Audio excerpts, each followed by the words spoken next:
ಎಲ್ರಿಗೂ ನಮಸ್ಕಾರ. ನಾನಿವತ್ತು ಈ ವಿಡಿಯೋದಲ್ಲಿ basic concepts and formulas related to quantum mechanics part 1 ಮಾಡ್ತಾಯಿದ್ದೀನಿ.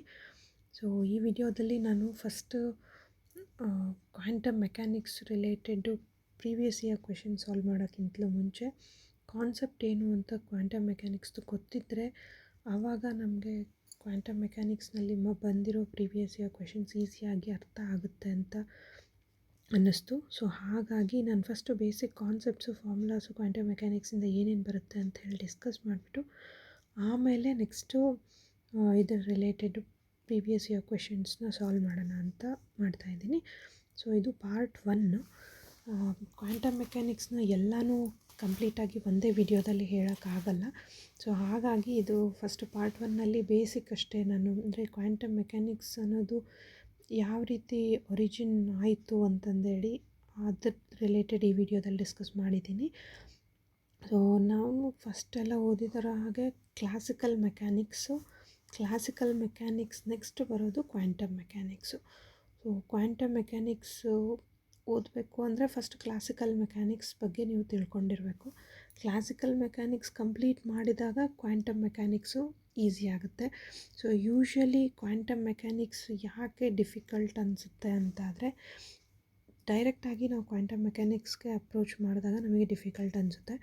ಸೊ ಡೈರೆಕ್ಟಾಗಿ ಅಂತಂದರೆ ನಾವು ಕ್ಲಾಸಿಕಲ್ ಮೆಕ್ಯಾನಿಕ್ಸ್ ಓದಲಾರ್ದಂಗೆ ಅಥವಾ ಮ್ಯಾಥಮೆಟಿಕಲ್ ಫಿಸಿಕ್ಸ್ನಲ್ಲಿ ಬರೋದು ಇಂಟಿಗ್ರೇಷನ್, ಡಿಫ್ರೆನ್ಸಿಯೇಷನ್ ಅಥವಾ ಆಪರೇಟರ್ಸ್, ಕಾಂಪ್ಲೆಕ್ಸ್ ಅನಾಲಿಸಿಸ್ ಬಗ್ಗೆ ಅಥವಾ ಲ್ಯಾಪ್ಲೇಸ್ ಮತ್ತು ಫೋರಿಯರ್ ಟ್ರಾನ್ಸ್ಫಾರ್ಮ್ಸ್ ಬಗ್ಗೆ ಅದರ ಬಗ್ಗೆ ಎಲ್ಲ ಯಾವುದೇ ನಾಲೆಡ್ಜ್ ಇರಲಾರ್ದಂಗೆ ಡೈರೆಕ್ಟಾಗಿ ನಾವು ಕ್ವಾಂಟಮ್ ಮೆಕ್ಯಾನಿಕ್ಸಿಗೆ ಬಂದಾಗ ನಮಗೆ ಕ್ವಾಂಟಮ್ ಮೆಕ್ಯಾನಿಕ್ಸು ಕಷ್ಟ ಆಗುತ್ತೆ. ಸೊ ಹಾಗಾಗಿ ನೀವು ಕ್ವಾಂಟಮ್ ಮೆಕ್ಯಾನಿಕ್ಸ್ ಓದಬೇಕು ಅಂತ ಅಂದ್ಕೊಂಡ್ರೆ ಕ್ವಾಂಟಮ್ ಮೆಕ್ಯಾನಿಕ್ಸ್ಗಿಂತಲೂ ಮುಂಚೆ ನೀವು ಮ್ಯಾಥಮೆಟಿಕಲ್ ಫಿಸಿಕ್ಸ್ ಮುಗಿಸಿರಬೇಕು. ಮ್ಯಾಥಮೆಟಿಕಲ್ ಫಿಸಿಕ್ಸ್ ಜೊತೆಗೆ ಮ್ಯಾಥಮೆಟಿಕಲ್ ಫಿಸಿಕ್ಸ್ನಲ್ಲಿ ಮೇನ್ ಏನು ಮುಗಿಸಿರಬೇಕು ಅಂದರೆ matrix, complex analysis, integration, differentiation, operators, Laplace and Fourier transforms. So ಇಷ್ಟು ಮುಗಿಸಿರಬೇಕು. ಕ್ಲಾಸಿಕಲ್ ಮೆಕ್ಯಾನಿಕ್ಸ್ದು ಬೇಸಿಕ್ಸ್ ಗೊತ್ತಿರಬೇಕು ಮತ್ತು ಪಾರ್ಟಿಕಲ್ಸ್ ಬಗ್ಗೆ ಗೊತ್ತಿರಬೇಕು, ಎಲಿಮೆಂಟರಿ ಪಾರ್ಟಿಕಲ್ಸ್ ಬಗ್ಗೆ, ಮತ್ತು ಕಾಂಪ್ಲೆಕ್ಸ್ ಅನಾಲಿಸಿಸ್ ಬಗ್ಗೆ ಗೊತ್ತಿರಬೇಕು.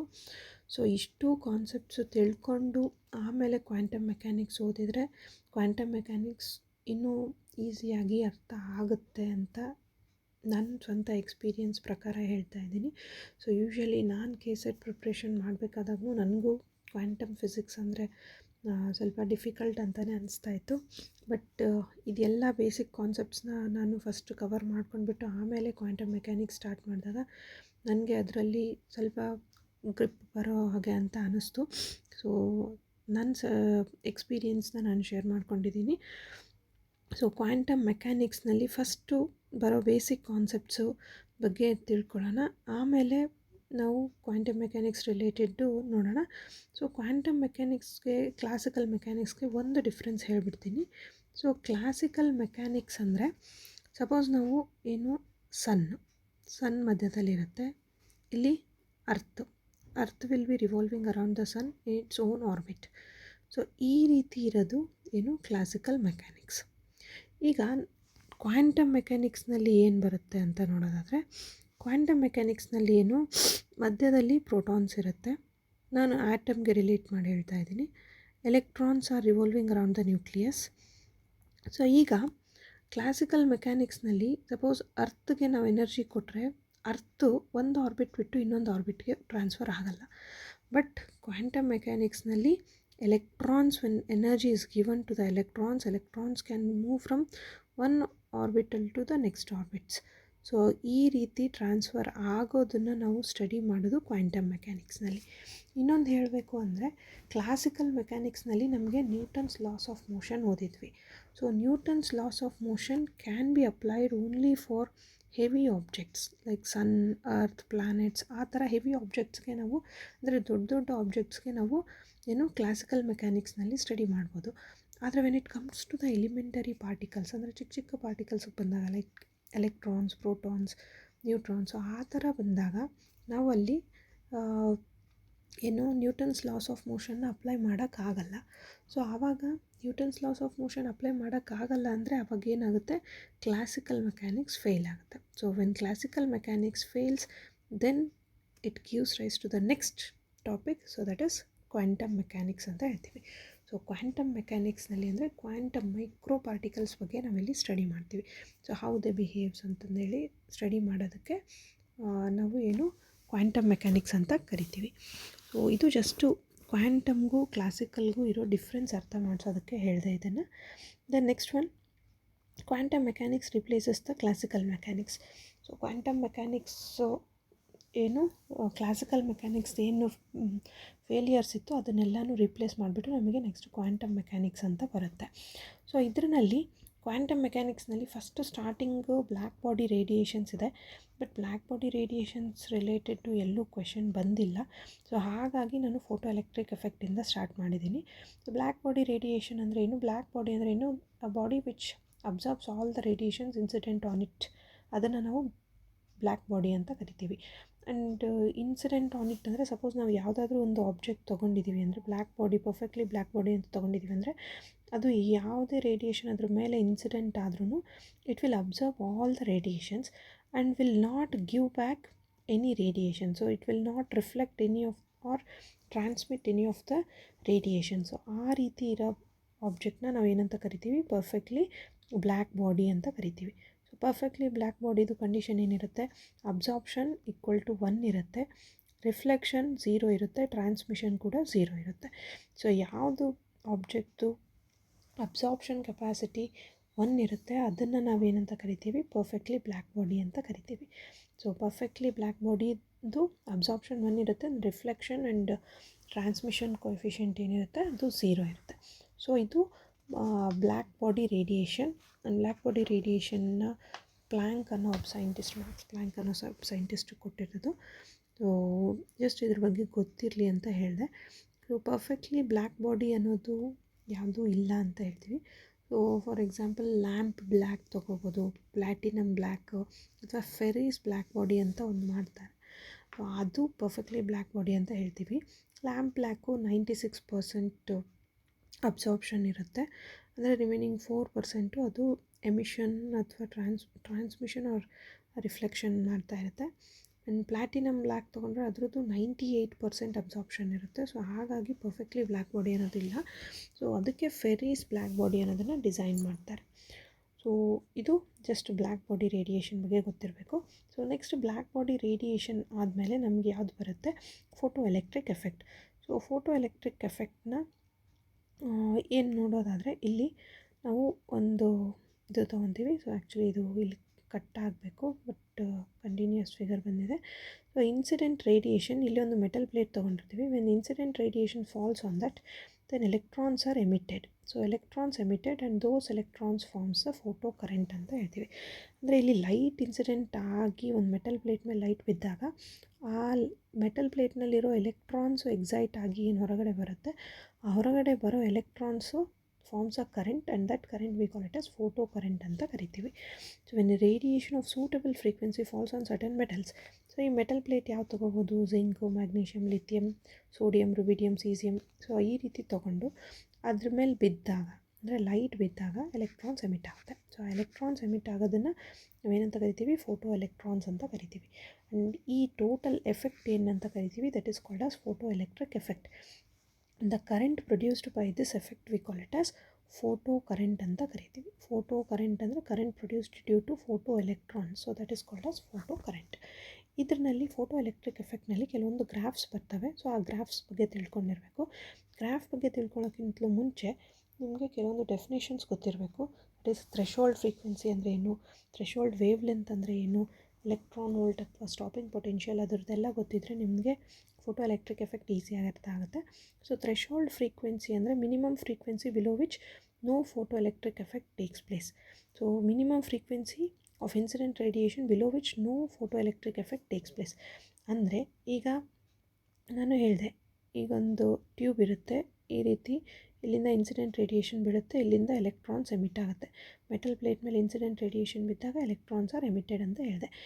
ಈ ಇನ್ಸಿಡೆಂಟ್ ರೇಡಿಯೇಷನ್ದು frequency it should have certain minimum frequency. So ಅಷ್ಟು ಫ್ರೀಕ್ವೆನ್ಸಿ ಇರೋ ರೇಡಿಯೇಷನ್ಸ್ ಬಿದ್ದಾಗ ಮಾತ್ರ ಎಲೆಕ್ಟ್ರಾನ್ಸ್ ಎಮಿಟ್ ಆಗುತ್ತೆ. ಈ ಫ್ರೀಕ್ವೆನ್ಸಿ ಏನಾದರೂ ಥ್ರೆಶೋಲ್ಡ್ ಫ್ರೀಕ್ವೆನ್ಸಿಗಿಂತಲೂ ಕಡಿಮೆ ಇದ್ದರೆ ಅಲ್ಲಿ ಎಲೆಕ್ಟ್ರಾನ್ಸ್ ಎಮಿಟ್ ಆಗಲ್ಲ. ಸೊ ಆ ಥರ ಮಿನಿಮಮ್ ಫ್ರೀಕ್ವೆನ್ಸಿ ಎಷ್ಟಿರಬೇಕು ಅದನ್ನು ನಾವೇನಂತ ಕರಿತೀವಿ, ಥ್ರೆಶೋಲ್ಡ್ ಫ್ರೀಕ್ವೆನ್ಸಿ ಅಂತ ಕರಿತೀವಿ.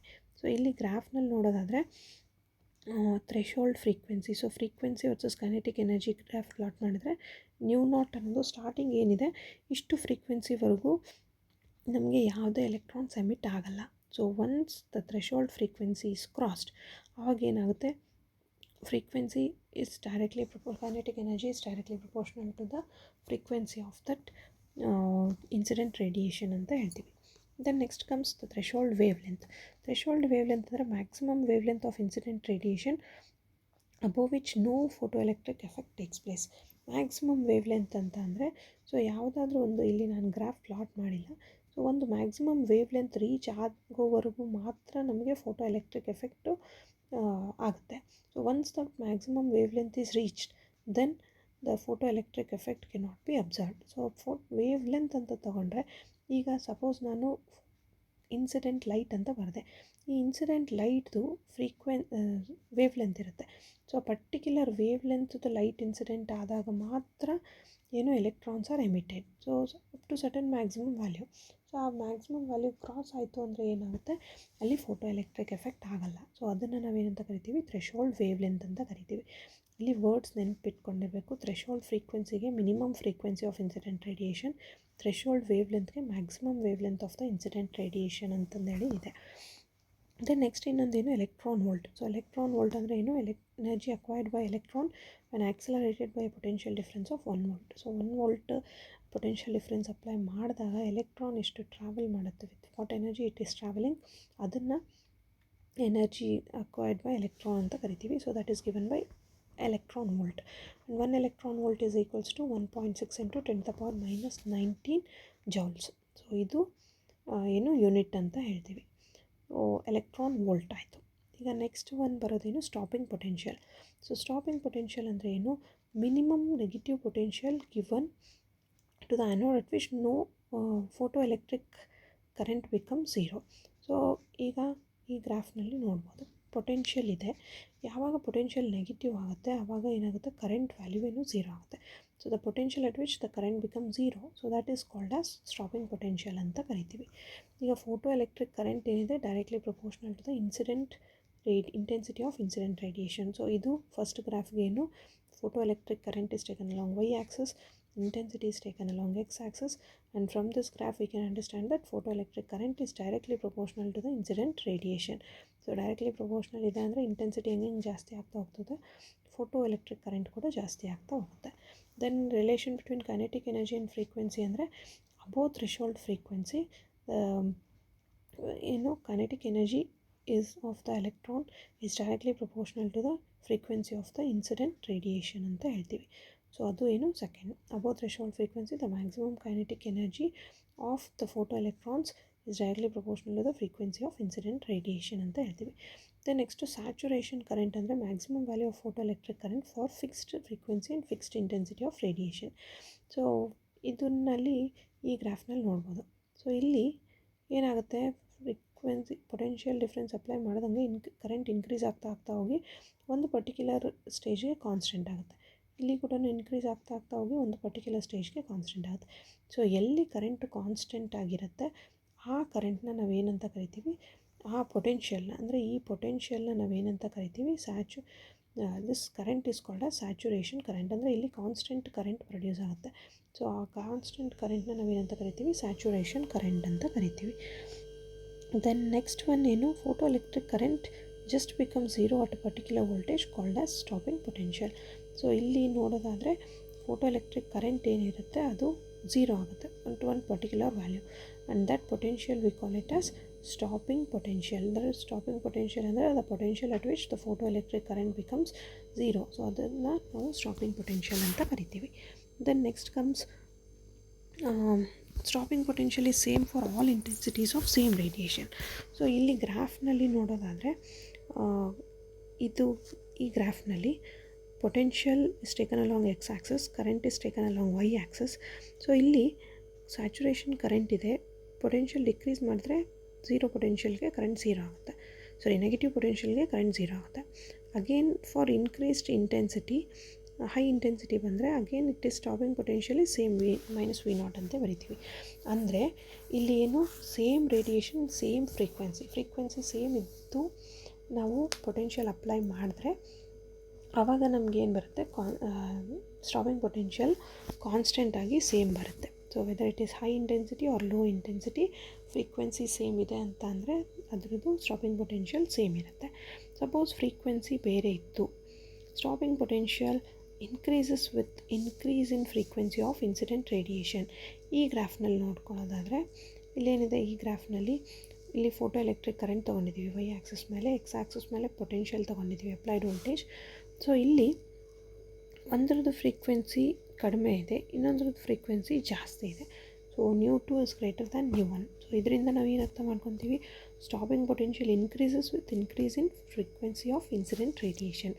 ಹಿಂಗೆ ಫ್ರೀಕ್ವೆನ್ಸಿ ಇನ್ಕ್ರೀಸ್ ಮಾಡ್ತಾ ಹೋಗ್ತೀರಿ, ಸ್ಟಾಪಿಂಗ್ ಪೊಟೆನ್ಷಿಯಲ್ ಕೂಡ ಇನ್ಕ್ರೀಸ್ ಆಗ್ತಾ ಹೋಗುತ್ತೆ. So this is about the stopping potential and photo electric effect. So ಇದು photo electric effect. This was given by ಯಾರು, ಫಸ್ಟು ಡಿಸ್ಕವರ್ ಮಾಡಿದ್ಯಾರು, ಹೆನ್ರಿ ಹರ್ಟ್ಸ್ ಅನ್ನೋ ಸೈಂಟಿಸ್ಟು ಫೋಟೋ ಎಲೆಕ್ಟ್ರಿಕ್ ಎಫೆಕ್ಟ್ನ ಫಸ್ಟು ಡಿಸ್ಕವರ್ ಮಾಡ್ತಾರೆ. ಆದರೆ ಫೋಟೋ ಎಲೆಕ್ಟ್ರಿಕ್ ಎಫೆಕ್ಟನ್ನು ಯಾವುದು 1887ನಲ್ಲಿ ಡಿಸ್ಕವರ್ ಮಾಡ್ತಾರೆ. ಆದರೆ ಫೋಟೋ ಎಲೆಕ್ಟ್ರಿಕ್ ಎಫೆಕ್ಟ್ನ ಇನ್ನೂ ಡಿಟೇಲ್ಡಾಗಿ ಎಕ್ಸ್ಪ್ಲೇನ್ ಮಾಡೋದೇನು, Einstein. So Albert Einstein's explanation of photo electric effect. So Albert Einstein photo electric ಎಫೆಕ್ಟ್ನ ಏನಂತ ಎಕ್ಸ್ಪ್ಲೇನ್ ಮಾಡ್ತಾರೆ ನೋಡೋದಾದರೆ, ಈಗ ಒಂದು ಮೆಟಲ್ ಸರ್ಫೇಸ್ ಇರುತ್ತೆ, ಈ ಮೆಟಲ್ ಸರ್ಫೇಸ್ ಮೇಲೆ photon of energy hν incident ಆಗುತ್ತೆ. ಸೊ ಯಾವುದೋ ಒಂದು ರೇಡಿಯೇಷನ್ ಬಂದು ಇನ್ಸಿಡೆಂಟ್ ಆಗುತ್ತೆ. ಸೊ ಈ ಇನ್ಸಿಡೆಂಟ್ ರೇಡಿಯೇಷನ್ನು ಎನರ್ಜಿ ಎಷ್ಟಿರುತ್ತೆ, hν ಇರುತ್ತೆ. ಸೊ ಈ ಎನರ್ಜಿ hν ಬಂದು ಅಂದರೆ ಫೋಟಾನ್ದು ಎನರ್ಜಿ hν ಏನಿರುತ್ತೆ, ಆ ಎನರ್ಜಿ ಯಾವುದಕ್ಕೆ ಯೂಸ್ ಆಗುತ್ತೆ ಅಂತ ಅಂದರೆ, some part of that energy is used for binding energy of electron and some part of energy is used for kinetic energy of electron. ಅಂದರೆ ಈ ಇನ್ಸಿಡೆಂಟ್ ರೇಡಿಯೇಷನ್ ಇಲ್ಲಿ ಮೆಟಲ್ ಸರ್ಫೇಸ್ ಮೇಲೆ ಬಿದ್ದಿದ್ದಾಗ ಅದರಲ್ಲಿ ಒಂದು ಪಾರ್ಟ್ ಆಫ್ ಎನರ್ಜಿ ಏನಿರುತ್ತೆ, binding energy of electron. So binding energy of electron ಅಂದರೆ ಇಲ್ಲಿ metal surface ಮೇಲೆ ಎಷ್ಟೊಂದು ಎಲೆಕ್ಟ್ರಾನ್ಸ್ ಇರ್ತವೆ. ಸೊ ಈ ಎಲೆಕ್ಟ್ರಾನ್ಸ್ನ ಈ ಮೆಟಲ್ ಸರ್ಫೇಸ್ ಮೇಲಿಂದ ತೆಗಿಬೇಕು. ಆ ತೆಗಿಯೋದಕ್ಕೆ ಏನು ಎನರ್ಜಿ ಯೂಸ್ ಮಾಡ್ತಾರಲ್ಲ, to remove an electron from this metal surface, ಆ ಎನರ್ಜಿನೇ ನಾವು ಬೈಂಡಿಂಗ್ ಎನರ್ಜಿ ಆಫ್ ಎಲೆಕ್ಟ್ರಾನ್ ಅಂತ ಕರಿತೀವಿ. ಈಗ ಈ ಮೆಟಲ್ ಸರ್ಫೇಸ್ ಮೇಲಿಂದ ಎಲೆಕ್ಟ್ರಾನ್ನ ತೆಗಿತೀರಿ. ಸೊ ಈ ಎಲೆಕ್ಟ್ರಾನ್ ತೆಗೆದ್ರ ಮೇಲೆ ಆ ಎಲೆಕ್ಟ್ರಾನ್ ಮುಂದಕ್ಕೆ ಹೋಗಬೇಕು. ಸೊ ಆ ಮುಂದಕ್ಕೆ ಹೋಗಬೇಕು ಅಂದರೆ ಅದಕ್ಕೆ ಯಾವ ಎನರ್ಜಿ ಬೇಕು, ಕೈನೆಟಿಕ್ ಎನರ್ಜಿ ಬೇಕು. ಸೊ ಹಾಗಾಗಿ ಈ hν ಇನ್ಸಿಡೆಂಟ್ ಫೋಟಾನ್ದ ಎನರ್ಜಿ ಏನಿರುತ್ತೆ, some part of that energy is used for binding energy of electron, some part of the energy is used for kinetic energy of the electron ಅಂತ ಹೇಳ್ತೀವಿ. So ಅದರದ್ದು ಎಕ್ಸ್ಪ್ರೆಷನ್ಸ್ನ ನಾವು ಏನಂತ ನೋಡ್ಬೋದು, E is equals to W plus KE, where W is called as work function. So work function ಅಂದರೆ ಏನು, minimum energy required to remove one electron from the metal surface. So ಅದನ್ನೇ ಇಲ್ಲಿ ಕೈನೆಟಿಕ್ ಇದು binding energy of electron ಅಂತ ಬರೆದಿದ್ದೀನಿ ನಾನು. So binding energy of electron ಅಂದರೆ is nothing but work function ಅಂದರೆ ಏನು, minimum energy required to remove one electron from the metal surface ಅಂತ ಹೇಳ್ತೀವಿ. That is given by hν0. Energy of photon hν. Kinetic energy ಅಂದರೆ ಏನು, ½mv². So ಇದನ್ನು ನಾವು ಮತ್ತೆ ರೀರೈಟ್ ಮಾಡಿದಾಗ ಏನಾಗುತ್ತೆ, ½mv² is equals to hν minus hν0 ಅಂತ ಬರಿತೀವಿ. ಇದು ಏನು, ಐನ್ಸ್ಟೀನ್ಸ್ ಫೋಟೋ ಎಲೆಕ್ಟ್ರಿಕ್ ಈಕ್ವೇಷನ್ ಅಂತ ಕರಿತೀವಿ. ದೆನ್ ನೆಕ್ಸ್ಟ್ ಒನ್ ಇದ್ರ ಮೇಲೆ ಕೇಸಸ್ ನೋಡೋದಾದರೆ, kinetic energy. So that is ½mv²ನ ಕೈನೆಟಿಕ್ ಎನರ್ಜಿ ಅಂತ ಬರ್ಕೊಂಡ್ರೆ h ಇಂಟು ನ್ಯೂ ಮೈನಸ್ μ0 ಅಂತ ಬರಿತೀವಿ. Which is Planck's constant, nu is frequency of incident radiation, μ0 is the threshold frequency ಅಂತ ಹೇಳ್ತೀವಿ. ಸೊ ಈಗ ಫೋಟಾನ್ಸ್ ಅಂತ ಹೇಳಿದೆ, properties of photons. So properties of photons ಬಗ್ಗೆ ಗೊತ್ತಿರಬೇಕು, ಬಿಕಾಸ್ KEನವರು ಎಲ್ಲಿಂದ ಕ್ವೆಶನ್ಸ್ ಕೇಳ್ತಾರೆ ಅಂತ ಗೊತ್ತಾಗಲ್ಲ. ಸೊ ಹಾಗಾಗಿ ನಾನು ನಿಮಗೆ ಪ್ರೀವಿಯಸ್ ವಿಡಿಯೋದಲ್ಲಿನೇ ಹೇಳಿದ್ದೀನಿ, KSET ಮೈಸೂರು ಯೂನಿವರ್ಸಿಟಿಯಿಂದ ಮಾಡಿದ್ದಾರೆ ಅಂದರೆ ನಿಮಗೆ ಇನ್ ಡೆಪ್ತ್ ನಾಲೆಡ್ಜ್ ಇರಬೇಕು. ಯಾವುದಾದ್ರೂ ಒಂದು ಕಾನ್ಸೆಪ್ಟ್ ತೊಗೊಂಡ್ರೆ, ಆದರೆ ಕ್ವೆಶನ್ ಪೇಪರ್ KEಯಿಂದ ಮಾಡ್ತಾ ಇರೋದ್ರಿಂದ ವೈಡ್ ನಾಲೆಡ್ಜ್ ಇರಬೇಕು. ಇನ್ ಡೆಪ್ತ್ ನಾಲೆಡ್ಜ್ಗಿಂತಲೂ ವೈಡ್ ನಾಲೆಡ್ಜ್ ಇರಬೇಕು. ಅಂದರೆ ಈಗ ಸಪೋಸ್ KSET ಮೈಸೂರು ಯೂನಿವರ್ಸಿಟಿಯಿಂದ ಪ್ರಿಪೇರ್ ಆಗಬೇಕಾದ್ರೆ ನೀವು ಯಾವುದೋ ಒಂದು ಕಾನ್ಸೆಪ್ಟ್ ತೊಗೊಂಡಿದ್ದೀರ ಅಂದರೆ ಆ ಕಾನ್ಸೆಪ್ಟ್ ಮೇಲೆ ನೀವು 10 ಕ್ವೆಶನ್ಸ್ ಮಾಡಿದ್ರೆ ಪರ್ಫೆಕ್ಟ್ ಆಗ್ತೀರಾ, 20 ಕ್ವೆಶನ್ಸ್ ಮಾಡಿದ್ರೆ ಪರ್ಫೆಕ್ಟ್ ಆಗ್ತೀರಾ, 50 ಕ್ವೆಶನ್ಸ್ ಮಾಡಿದ್ರೆ ಪರ್ಫೆಕ್ಟ್ ಆಗ್ತೀರಾ. ಸಪೋಸ್ ಇವಾಗ particle in one dimensional box ಅಂತ ಬಂತು. ಸೊ ಆ particle in one dimensional box ರಿಲೇಟೆಡ್ಡೇ ನೀವು 10 ಕ್ವೆಶನ್ ಸಾಲ್ವ್ ಮಾಡಬೇಕು, 50 ಕ್ವೆಶನ್ ಸಾಲ್ವ್ ಮಾಡಬೇಕು. ಅದು ಇನ್ ಡೆಪ್ತ್ ನಾಲೆಡ್ಜ್. ಸಪೋಸ್ ನೀವು ಕೆ ಎದಿಂದ ಪ್ರಿಪೇರ್ ಆಗ್ತಾ ಇದ್ದೀರಾ ಅಂತ ಅಂದರೆ particle in one dimensional box ಅನ್ನೋದು ಒಂದು ಕಾನ್ಸೆಪ್ಟು. ಆ ರೀತಿ ನೀವು 10 ಕಾನ್ಸೆಪ್ಟ್ ಪ್ರಿಪೇರ್ ಆಗಬೇಕು ಅಥವಾ 100 ಕಾನ್ಸೆಪ್ಟ್ಸ್ ಪ್ರಿಪೇರ್ ಆಗಬೇಕು. ಆ ರೀತಿ ವೈಡ್ ನಾಲೆಡ್ಜ್ ಇದ್ದಾಗ ನೀವು ಕೆ ಎ ಕ್ವೆಶನ್ ಪೇಪರ್ಸ್ನ ಆನ್ಸರ್ ಮಾಡೋದಕ್ಕೆ ಈಸಿ ಆಗುತ್ತೆ. ಸೊ ಹಾಗಾಗಿ ಪ್ರಾಪರ್ಟೀಸ್ ಆಫ್ ಫೋಟಾನ್ಸ್ ಕೂಡ ರಿಲೇಟೆಡ್ ಕ್ವೆಶನ್ಸ್ನ ಪ್ರೀವಿಯಸ್ ಇಯರ್ನಲ್ಲಿ ಕೇಳಿದ್ದಾರೆ. ಸೊ ಹಾಗಾಗಿ ಪ್ರಾಪರ್ಟೀಸ್ ಆಫ್ ಫೋಟಾನ್ ಹೇಳ್ತಾ ಇದ್ದೀನಿ ಈ ವಿಡಿಯೋದಲ್ಲಿ. So energy of photon is given by H nu which is chargeless, ಅಂದರೆ ಫೋಟಾನ್ಗೆ ಯಾವುದೇ ಚಾರ್ಜ್ ಇರಲ್ಲ. The momentum of photon is given by P is equals to m into c. m into v is momentum formula. So m into c. c ಅಂದರೆ ಏನು? Speed of light. ಅಂದರೆ photons move with the speed of light ಅಂತ ಹೇಳ್ತೀವಿ. So ಎನರ್ಜಿನ E is equals to mc square ಅಂತ ಬರೀತೀರಿ. Energy H nu equal to mc square ಅಂತ ನೋಡೋದಂದರೆ ಎಮ್ ಏನಾಗುತ್ತೆ? H nu by C square. So H nu by C square ಅಂದರೆ P is equals to m ಪ್ಲೇಸ್ನಲ್ಲಿ H nu by C square ಹಾಕ್ತೀವಿ. So P ಪ್ಲೇಸ್ನಲ್ಲಿ P is equals to m into C. M ಏನು ಬಂತು ನಮಗೆ? H nu by C square ಬಂತು into C. ಒಂದು C cancel ಆದರೆ ನಮಗೇನು ಉಳಿಯುತ್ತೆ? H nu by C. H nu by ಸಿನ ನಾವೇನಂತ ಬರಿಬೋದು? ನ್ಯೂ ಬೈ ಸಿನ ನಾವೇನಂತ ಬರಿಬೋದು? ಲ್ಯಾಂಬ್ಡಾ ಅಂತ ಬರಿತೀರಿ. ಸೊ ಲ್ಯಾಂಬ್ಡಾ ಅಂದರೆ ಹೆಂಗೆ ಬರಿತೀರಿ? C is equals to lambda by T ಅಂತ ಬರಿತೀವಿ. ಸೊ ಲ್ಯಾಂಬ್ಡಾ ಬೈ ಟಿ ಅಂದರೆ ಲ್ಯಾಂಬ್ಡಾ ಇಂಟು ನ್ಯೂ ಅಂತ ಬರಿತೀರಿ, ಹೌದಾ? ಸೊ ಲ್ಯಾಂಬ್ಡಾ ಇಂಟು ನ್ಯೂ ಅಂತ ಬರಿತೀರಿ. ಅಥವಾ ಇದನ್ನು ಮತ್ತೆ ನೋಡೋದಾದರೆ 1 ಬೈ ಲ್ಯಾಂಬ್ಡಾ ಅಂತ ಬರ್ಕೊಳೋದಾದರೆ ನ್ಯೂ ಬೈ ಸಿ ಅಂತ ಬರಿತೀರಿ. ಸೊ ಅದೇ ಇಲ್ಲಿ ನ್ಯೂ ಬೈ ಸಿನ ನಾನು 1 ಬೈ ಲ್ಯಾಂಬ್ಡಾ ಅಂತ ರಿಪ್ಲೇಸ್ ಮಾಡಿದ್ದೀನಿ. So momentum of photon is given by h by lambda ಅಂತ ಹೇಳ್ತೀವಿ. The next property, it travels with the speed of light and rest mass of photon is 0 ಅಂತ ಹೇಳ್ತೀವಿ. So ಇದಿಷ್ಟು ಏನು photo electric effect. Then next comes Compton effect. So Compton effect ಬಗ್ಗೆ ಗೊತ್ತಿರಬೇಕು ಅಂತ ಹೇಳ್ತಾ ಇದ್ದೀನಿ. So when light photon is scattered by any gas, liquid R solid, electron major part of the scattered light has same wavelength as that of the incident light, but there is also a part of scattered light with changed wavelength.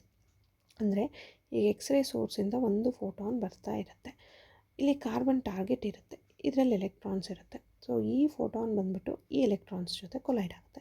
So collision ಆದಾಗ ಏನಾಗುತ್ತೆ? Elastic collision ಆಗುತ್ತೆ. Collision ಆದಾಗ scattering ಆಗುತ್ತೆ. So scattered X rays ಏನಿರುತ್ತೆ, so that is captured. ಯಾವ ಆ್ಯಂಗಲ್ಗೆ scatter ಆಗುತ್ತೆ? So that is given by phi ಅಂತ ಬರಿತೀವಿ. So incident direction. So Compton ಎಫೆಕ್ಟಿಂದ ನೋಡಿದ್ರೆ it is explained based on the quantum theory of light. It is treated as elastic collision between incident X-ray photon and free electron in the scattering target ಅಂತ ಹೇಳ್ತೀವಿ. So before collision ಏನಿರುತ್ತೆ? Energy of incident photon H nu. After collision H nu dash ಆಗುತ್ತೆ. Momentum H nu by C, ಇಲ್ಲಿ H nu dash by C. Rest energy of electron ಏನಿರುತ್ತೆ? M naught C square, ಇಲ್ಲಿ M C square ಅಂತ ಬರಿತೀವಿ. After collision energy of electron is given by mc square. Momentum of electron rest 0 because M into V momentum ಅಂದರೆ rest ಅಂದರೆ ಇದು 0 ಆಗುತ್ತೆ. ಇದು 0 ಆಯಿತು ಅಂದರೆ total momentum 0. Momentum of recoiled ಎಲೆಕ್ಟ್ರಾನ್ನ ಏನಂತ ಬರಿತೀರಿ? ಎಮ್ ಇಂಟು ವಿ ಅಂತ ಬರಿತೀರಿ. So using laws of conservation of energy and momentum ನಾವೇನಂತ ಬರಿಬೋದು? Lambda dash is equals to lambda plus h divided by m naught C square into 1 minus cos pi ಅಂತ ಹೇಳ್ತೀವಿ. So pi ಅನ್ನೋದು ಏನು? Scattering angle ಅಂತ ಕರಿತೀವಿ. ಇಲ್ಲಿ lambda dash minus lambda ಅನ್ನೋದು ಏನು ಬರುತ್ತೆ? So that is called as Compton shift ಅಂತ ಕರಿತೀವಿ. ಕಾಂಪ್ಟನ್ ಶಿಫ್ಟ್. ಸೊ ಇದು ಏನು? ಇಷ್ಟು ಕಾಂಪ್ಟನ್ ಎಫೆಕ್ಟ್ ಬಗ್ಗೆ. ಸೊ ಇಲ್ಲಿ ನಾನು ಕ್ವಾಂಟಮ್ ಮೆಕ್ಯಾನಿಕ್ಸ್ ಹೇಳಬೇಕು ಕಾನ್ಸೆಪ್ಟ್ಸ್ ಅಂದರೆ ಅದ್ರದ್ದು ರಿಲೇಟೆಡ್ಡು ನಾನು ಫೋಟೋ ಎಲೆಕ್ಟ್ರಿಕ್ ಎಫೆಕ್ಟ್ ಹೇಳ್ತಾ ಇದ್ದೀನಿ, ಏನು ಕಾಂಪ್ಟನ್ ಎಫೆಕ್ಟ್ ಹೇಳ್ತಾ ಇದ್ದೀನಿ. ಸೊ ಇದೆಲ್ಲನೂ ಟೈಮ್ ವೇಸ್ಟ್ ಅಂತ ಅಂದ್ಕೋಬೇಡ್ರಿ. ಸೊ ಇದನ್ನೆಲ್ಲನೂ ನೀವು ಯಾವಾಗ ತಿಳ್ಕೊತೀರ ಆವಾಗ ನಿಮಗೆ ಕ್ವಾಂಟಮ್ ಮೆಕ್ಯಾನಿಕ್ಸಲ್ಲಿ ಬರೋ ವೇವ್ ಫಂಕ್ಷನ್ ಅಂದರೆ ಏನು, ವೇವ್ ಈಕ್ವೇಷನ್ ಯಾಕೆ ಬಂತು, ಸೊ ಯಾವ ರೀತಿ ನಾವು ವೇವ್ ಫಂಕ್ಷನ್ನ ಕ್ಯಾಲ್ಕುಲೇಟ್ ಮಾಡ್ತೀವಿ ಅದೆಲ್ಲನೂ ಕ್ಲಿಯರಾಗಿ ಅರ್ಥ ಆಗುತ್ತೆ. ನೀವು ಡೈರೆಕ್ಟಾಗಿ ವೇವ್ ಫಂಕ್ಷನ್ ಅಂತ ಓದ್ತಾ ಹೋಗ್ಬಿಟ್ರೆ ಆ ವೇವ್ ಫಂಕ್ಷನ್ಗೆ ಬೇಸಿಕ್ ಏನಿದೆ ಅನ್ನೋದು ನಾಲೆಡ್ಜ್ ಗೊತ್ತಾಗಲ್ಲ.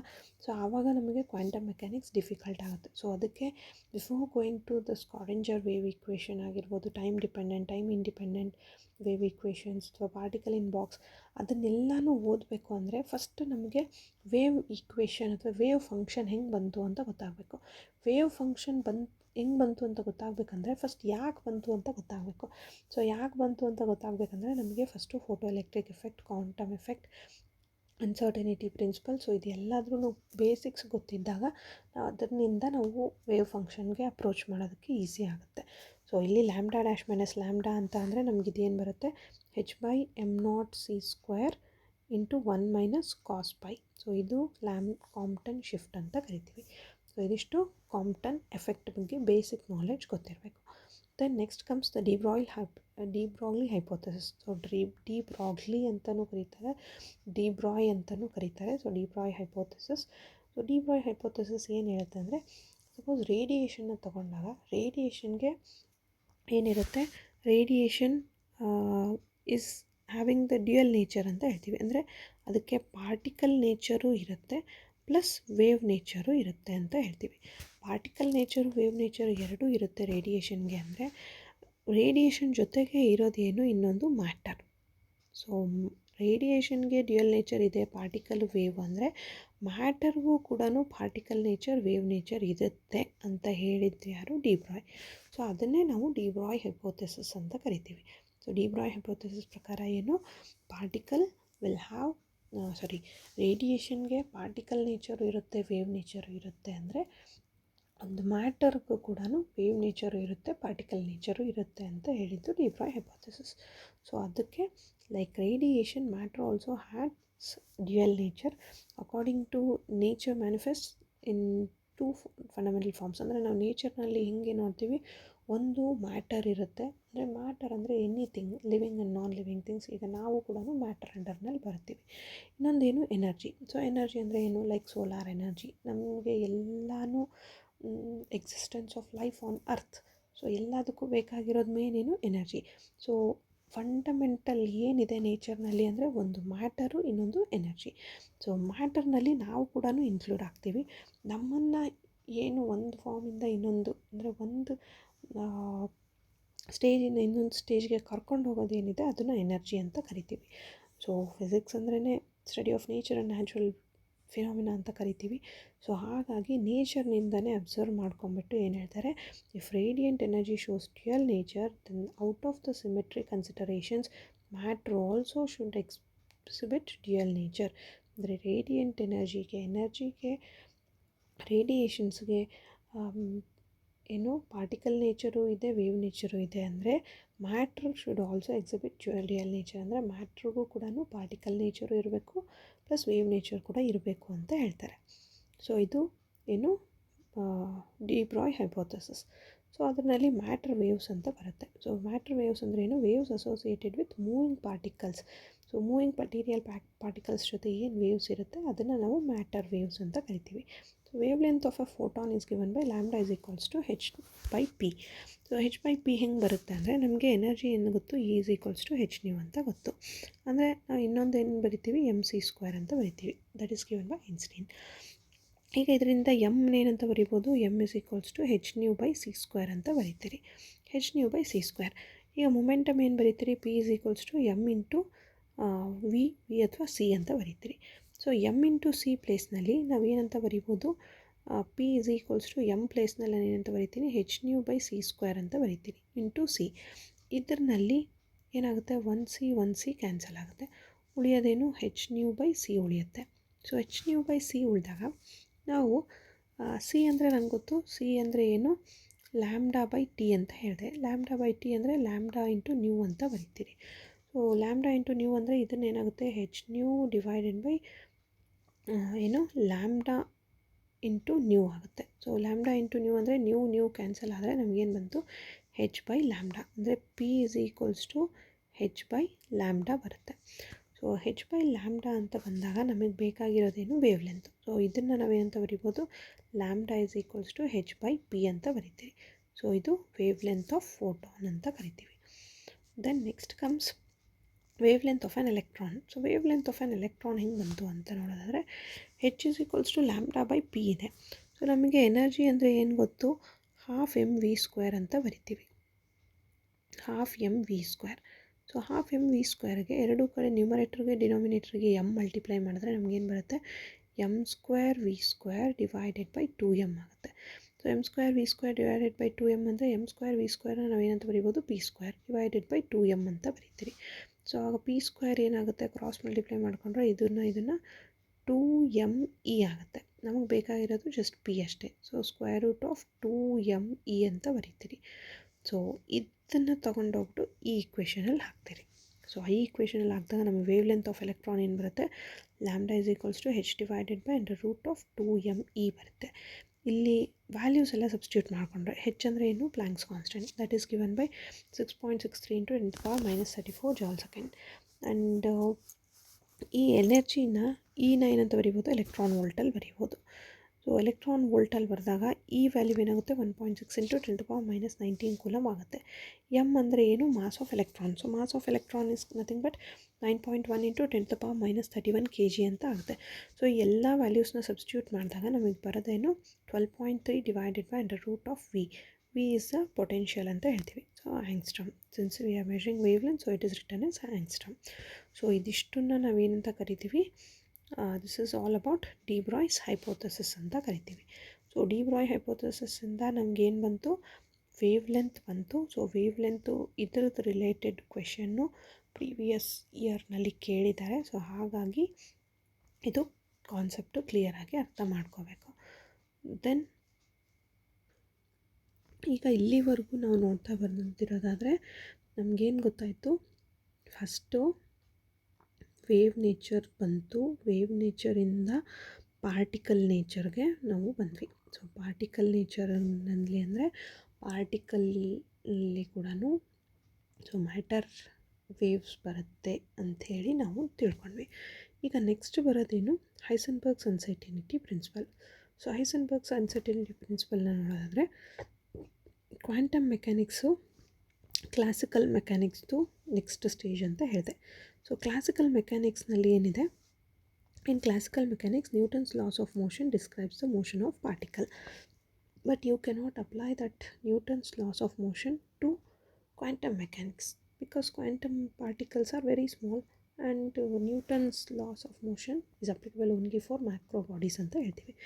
ಇನ್ quantum mechanics particles such as electron, photon, proton are microscopic sizes. So microscopic sizes ಇರೋದ್ರಿಂದ ನಾವು ನ್ಯೂಟನ್ಸ್ ಲಾಸ್ ಆಫ್ ಮೋಷನ್ನ ಅಪ್ಲೈ ಮಾಡೋಕ್ಕಾಗಲ್ಲ.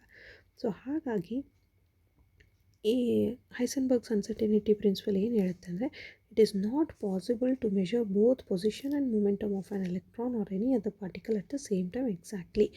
ಅಂದರೆ it is not possible to measure both position and momentum. Suppose for example ಹಿಂಗೊಂದು wave ಹೋಗ್ತಾ ಇದೆ, ಇಲ್ಲೊಂದು electron ಇದೆ. ಸೊ ಈ ಎಲೆಕ್ಟ್ರಾನ್ದು ಪೊಸಿಷನ್ ಫೈಂಡ್ ಔಟ್ ಮಾಡ್ತಾಯಿದ್ದೀವಿ ಅಂದರೆ you cannot find out its momentum. So momentum find out ಮಾಡೋಕ್ಕಾಗಲ್ಲ. ಸಪೋಸ್ ಇದ್ರದ್ದು ಮೂಮೆಂಟಮ್ ಫೈಂಡ್ ಔಟ್ ಮಾಡ್ತಾ ಇದ್ದೀರಾ ಅಂದರೆ you cannot find out its position ಅಂತ ಹೇಳ್ತೀವಿ. ಸೊ ಪೊಸಿಷನ್ ಸಿಕ್ಕರೆ ಮೂಮೆಂಟಮ್ ಸಿಗಲ್ಲ, ಮೂಮೆಂಟಮ್ ಸಿಕ್ಕರೆ ಪೊಸಿಷನ್ ಸಿಗಲ್ಲ. ಅದನ್ನೇ ನಾವೇನಂತ ಕರಿತೀವಿ, ಹೈಸೆನ್ಬರ್ಗ್ಸ್ ಅನ್ಸರ್ಟನಿಟಿ ಪ್ರಿನ್ಸಿಪಲ್ ಅಂತ ಕರಿತೀವಿ. ಸೊ ಇಲ್ಲಿ ಅನ್ಸರ್ಟನಿಟಿ ಪ್ರಿನ್ಸಿಪಲಿಂದ ನಿಮಗೆ ಯಾಕೆ ವೇವ್ ಈಕ್ವೇಷನ್ ಬರುತ್ತೆ ಅನ್ನೋದು ಅರ್ಥ ಆಗುತ್ತೆ ನೋಡಿ. So according to this wave ಅಂದರೆ ಏನು, it is passing from -∞ to +∞ ಅಂತ ಹೇಳ್ತೀವಿ. ಸೊ ಈ -∞ ಟು +∞ ಅಂದರೆ ಏನು, wave spread all over the space ಅಂತ ಹೇಳ್ತೀವಿ. So wave spread all over the space ಅಂತ ನೋಡೋದಾದರೆ ಈಗ ಈ -∞ಇಂದ +∞ ಯಾವುದೋ ಒಂದು ಪಾರ್ಟಲ್ಲಿ ನಮಗೆ ಎಲೆಕ್ಟ್ರಾನ್ ಇದೆ. ಸೊ ಇಲ್ಲಿ ಯಾವುದೋ ಒಂದು ಎಲೆಕ್ಟ್ರಾನ್ ಇದೆ ಅಂತ ಅಂದರೆ ಸೊ ಇದ್ರದ್ದು ಪೊಸಿಷನ್ ಆಫ್ ಎಲೆಕ್ಟ್ರಾನ್ ತೊಗೊಂಡು ಕ್ಯಾಲ್ಕುಲೇಟ್ ಮಾಡ್ತಾ ಇದ್ದೀವಿ ಅಂದರೆ ಅಲ್ಲಿ ನಮಗೆ ಮೂಮೆಂಟಮ್ ಆಫ್ ದ ಪಾರ್ಟಿಕಲ್ ಸಿಗಲ್ಲ. ಸೊ ಹಾಗಾಗಿ ಅದು ಸಿಗಲ್ಲ ಅನ್ನೋದನ್ನು ಇದನ್ನು ಹೈಸೆನ್ಬರ್ಗ್ಸ್ ಅನ್ಸರ್ಟನಿಟಿ ಪ್ರಿನ್ಸಿಪಲ್ನಲ್ಲಿ ಹೇಳ್ತಾರೆ. ಬಟ್ ಅದೇ ನಾವು ಸಪೋಸ್ ನಾವು ಆ wave spread all over the space ಬದಲು ನಾವು ಜಸ್ಟ್ ಒಂದು ಪರ್ಟಿಕ್ಯುಲರ್ ಇಂಟರ್ವಲ್ಸ್ನಲ್ಲಿ ತೊಗೊಂಡ್ರೆ x1 x2 ತೊಗೊಂಡ್ರೆ ಎರಡು ಲಿಮಿಟ್ಸ್ ಮಧ್ಯೆ ತೊಗೊಂಡ್ರೆ ಅವಾಗ ನಮಗೇನಾಗುತ್ತೆ, ವೇವು ಎಲ್ಲಿ ಆ್ಯಂಪ್ಲಿಟ್ಯೂಡ್ ಜಾಸ್ತಿ ಬರುತ್ತೆ ಸೊ ಆ ಪೊಸಿಷನ್ನಲ್ಲಿ ನಾವು ವೇವ್ ಇದೆ ಅಂತ ಗೆಸ್ ಮಾಡ್ಬೋದು. ಸೊ ಯಾವಾಗ ವೇವ್ ಬರುತ್ತೆ concept, so then comes wave function. Wave function ಅನ್ನೋದು ಯಾವಾಗ ನಾವು ವೇವ್ ಪ್ಯಾಕೆಟ್ ಅಂತ ಸ್ಟಡಿ ಮಾಡ್ತೀವಿ ಆವಾಗ ನಮಗೆ ವೇವ್ ಫಂಕ್ಷನ್ ಅಂತ ಬರುತ್ತೆ. So according to de Broglie, wavelength of matter wave is h, lambda is equals to h/p. So according to this de Broglie wavelength ಏನು h/p ಅಂತ ಬರಿತೀವಿ. But according to uncertainty principle wavelength of matter wave is delta lambda is equals to infinity. ಅಂದರೆ suppose ನಾವು delta x into delta p is greater than equal to H cut ಅಂತ ಬರಿತೀವಿ. Suppose ನಮಗೆ ಏನು wave length of the matter wave is according to uncertainty principle, suppose ಇದರದ್ದು 0 ಆಯಿತು ಅಂದರೆ ನಮಗೆ ಡೆಲ್ಟಾ ಎಕ್ಸ್ ಏನಾಗುತ್ತೆ, delta x is greater than equal to H cut by 0 ಅಂದರೆ it is leading to infinity. So infinity ಅಂದರೆ ಏನಾಗುತ್ತೆ, delta lambda equal to infinity ಆಗುತ್ತೆ. So that is ಏನಂತ ಹೇಳಿರ್ಬೋದು, single wave has spread all over the space but this is not possible. So ಒಂದೇ wave full minus ಇನ್ಫಿನಿಟಿಯಿಂದ plus ಇನ್ಫಿನಿಟಿವರೆಗೂ ಒಂದೇ ಒಂದು single wave ಅಷ್ಟು ದೂರನೂ spread ಆಗಿದೆ ಅಂತ ಅರ್ಥ. But that is not possible. To overcome the situation the concept of wave packet is introduced.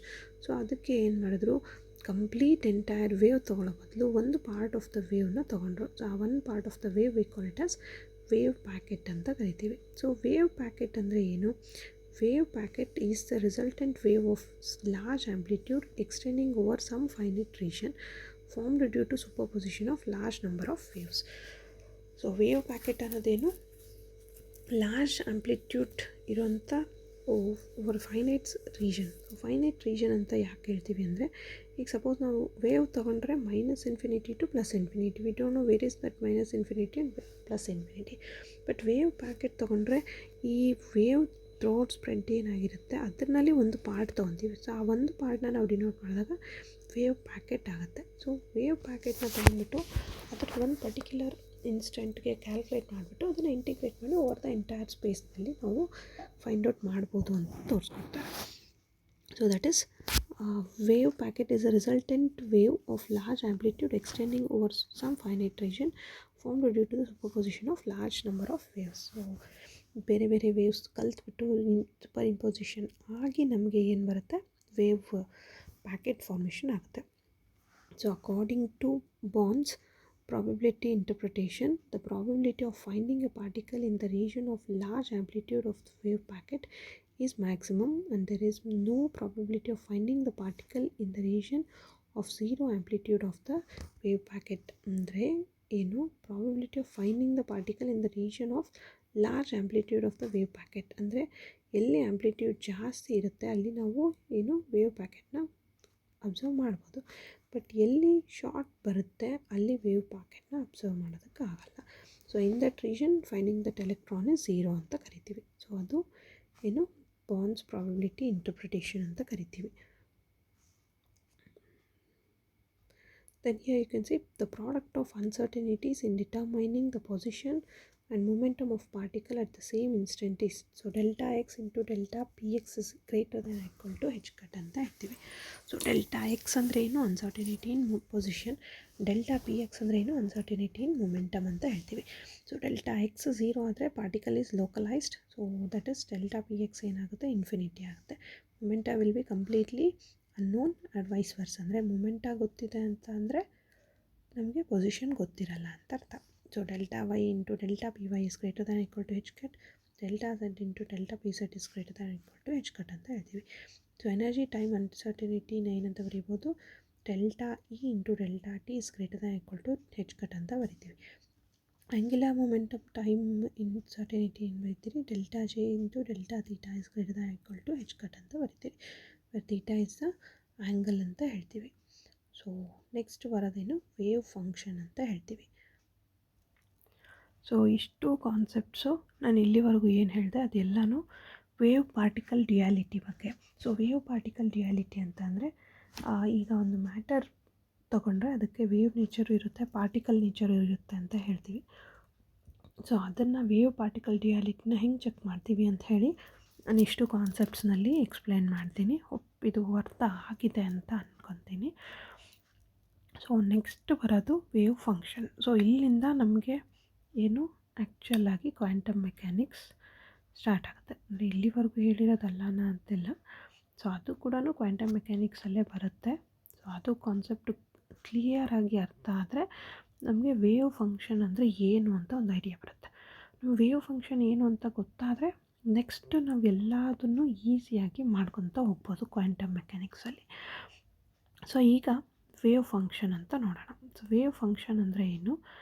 It is a mathematical description of quantum state of a particle as a function of momentum, time, position and space. So symbol is given by psi. So wave function andre ಏನು ಅಂದರೆ it is a mathematical description of quantum state of a particle.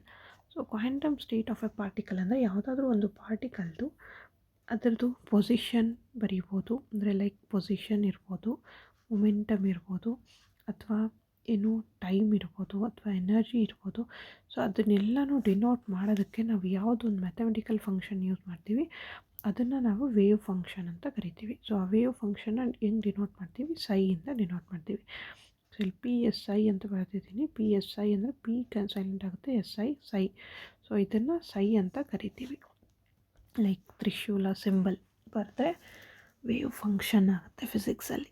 ಕನ್ನಡದಲ್ಲಿ ತ್ರಿಶೂಲ symbol ಅಂತೀರಿ, ಫಿಸಿಕ್ಸ್ನಲ್ಲಿ wave function ಅಂತ ಕರಿತೀವಿ. Okay, so ಅದು wave function. So mathematical description of a quantum state ಅಂತ ಕರಿತೀವಿ.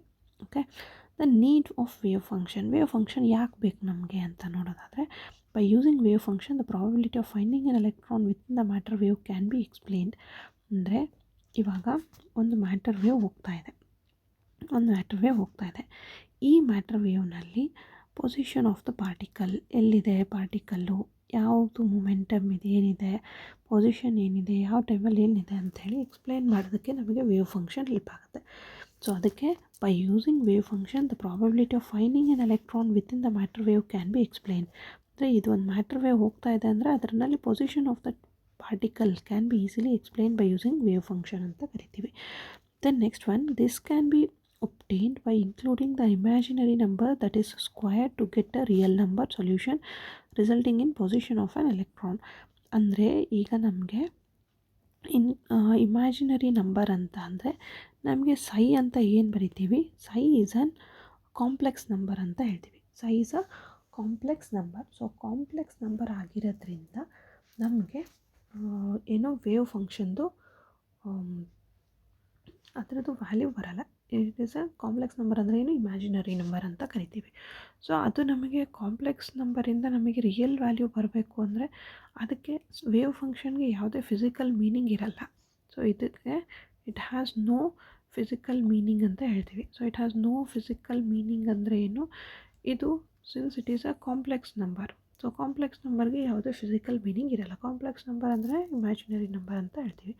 So imaginary number ಅಂದರೆ ಅದಕ್ಕೆ ಯಾವುದೇ ಫಿಸಿಕಲ್ ಮೀನಿಂಗ್ ಇರಲ್ಲ. ಸೊ ಫಿಸಿಕಲ್ ಮೀನಿಂಗ್ ಇರಲ್ಲ ಅಂತಂದರೆ ಹೆಂಗೆ ಬರೀತೀರಿ? Suppose a plus i b ಅಂತ ಇರುತ್ತೆ. ಇದು ಸೈ ಅಂತ ಡಿನೋಟ್ ಮಾಡಿದ್ರೆ ಸೈ ಸ್ಟಾರ್ನ ಏನಂತ ಬರಿಬೋದು, complex conjugate of that a minus i b ಅಂತ ಬರೀತೀವಿ. ಸೊ ನೋ ಫಿಸಿಕಲ್ ಮೀನಿಂಗ್ ಅಂದರೆ ಸೈ ಒಂದು ತೊಗೊಂಡಾಗ ಅದಕ್ಕೆ ಯಾವುದೇ ಫಿಸಿಕಲ್ ಮೀನಿಂಗ್ ಇರಲ್ಲ. ಬಟ್ ಎರಡು ವೇವ್ ಫಂಕ್ಷನ್ ಪ್ರಾಡಕ್ಟ್ ತೊಗೊಂಡಾಗ ಸೈ ಸ್ಟಾರ್ ತೊಗೊಂಡಾಗ ನಮಗೆ ಒಂದು ರಿಯಲ್ ವ್ಯಾಲ್ಯೂ ಬರುತ್ತೆ. So when you get that real value then it has some physical meaning ಅಂತ ಹೇಳ್ತೀವಿ. ಸೊ ಅದು ಏನು, need of wave function. So need of wave function ಏನು, ಅದು ನಮಗೆ ಪೊಸಿಷನ್ ಆಫ್ ಪಾರ್ಟಿಕಲ್ದು ಎಲೆಕ್ಟ್ರಾನ್ದು ನಮಗೆ ಗೊತ್ತಾಗುತ್ತೆ. ಮತ್ತು ಏನು, ಯಾವುದೋ ಒಂದು ವೇವ್ ಫಂಕ್ಷನ್ ಅದನ್ನು ಸ್ಕ್ವಯರ್ ಮಾಡಿದಾಗ ರಿಯಲ್ ನಂಬರ್ ಸೊಲ್ಯೂಷನ್ ಬರುತ್ತೆ. ಅದರಿಂದ ನಾವು ಪೊಸಿಷನ್ ಆಫ್ ಎಲೆಕ್ಟ್ರಾನ್ನ ಫೈಂಡ್ ಔಟ್ ಮಾಡ್ಬೋದು.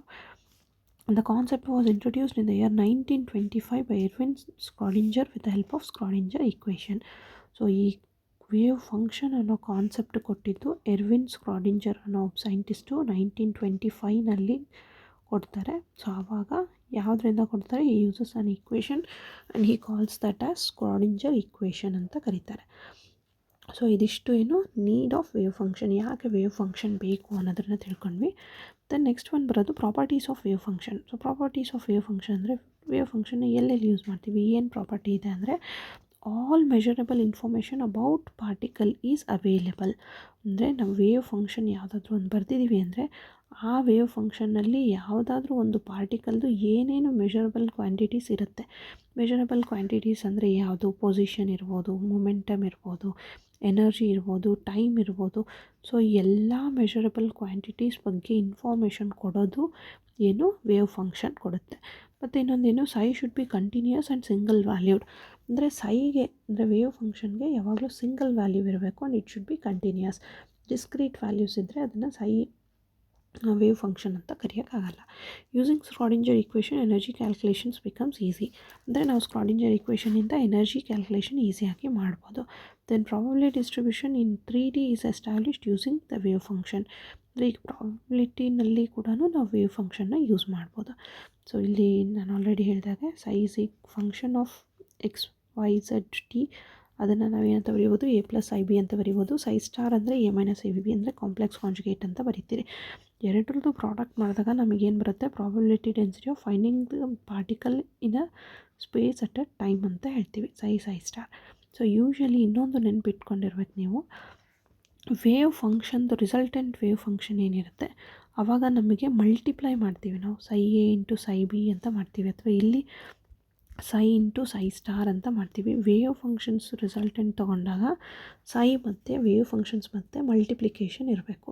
ಯೂಶಲಿ ನಾವು ಬೇರೆ ಕ್ವಾಂಟಿಟೀಸ್ದು ರಿಸಲ್ಟೆಂಟ್ ತೊಗೋಬೇಕಾದ್ರೆ ಏನು ಮಾಡ್ತೀವಿ, ಸಪೋಸ್ ಎ ಬಿ ಸಿ ಒಂದು 3 ಕ್ವಾಂಟಿಟಿ ಇದೆ ಅಂದರೆ, ಎ ಬಿ ಸಿ 3 ಕ್ವಾಂಟಿಟಿ ಇದೆ ಅಂದರೆ ಅದರದ್ದು ರಿಸಲ್ಟೆಂಟ್ ತೊಗೋಬೇಕಂದ್ರೆ a plus b plus c ತೊಗೊತೀರಿ.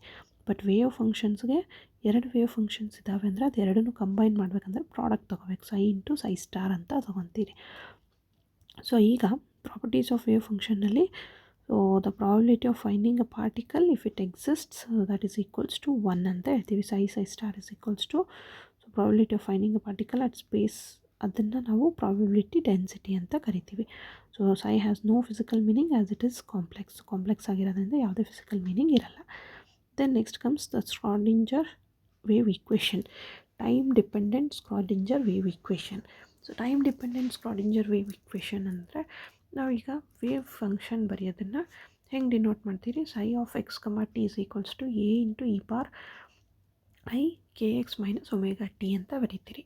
ಇಲ್ಲಿ ಎ ಅನ್ನೋದು ಕಾನ್ಸ್ಟೆಂಟು, ಕೆ ಅನ್ನೋದು ವೇವ್ ನಂಬರು, ಎಕ್ಸ್ ಅಂದರೆ ಪೊಸಿಷನ್, ಒಮೆಗಾ ಅಂದರೆ ಆ್ಯಂಗ್ಯುಲರ್ ವೆಲಾಸಿಟಿ, ಟಿ ಅಂದರೆ ಟೈಮ್ ಅಂತ ಹೇಳ್ತೀವಿ. So Hamiltonian of the system. So Hamiltonian ಬಗ್ಗೆ ನಾನು ಕ್ಲಾಸಿಕಲ್ ಮೆಕ್ಯಾನಿಕ್ಸ್ ರಿಲೇಟೆಡ್ ವಿಡಿಯೋ ಮಾಡಬೇಕಾದಾಗೂ ಹೇಳಿದ್ದೀನಿ. ಸೊ ಹ್ಯಾಮಿಲ್ಟೋನಿಯನ್ ಅಂದರೆ it is nothing but the total energy that is given by kinetic energy plus potential energy. So ಇದರಲ್ಲಿ kinetic energy ಅಂದರೆ T, potential energy ಅಂದರೆ V. So E is equals to T ಪ್ಲೇಸ್ನಲ್ಲಿ ನಾವೇನಂತ ಬರೀಬೋದು, P square by 2m plus potential energy V of X ಅಂತ ಬರೀತೀರಿ.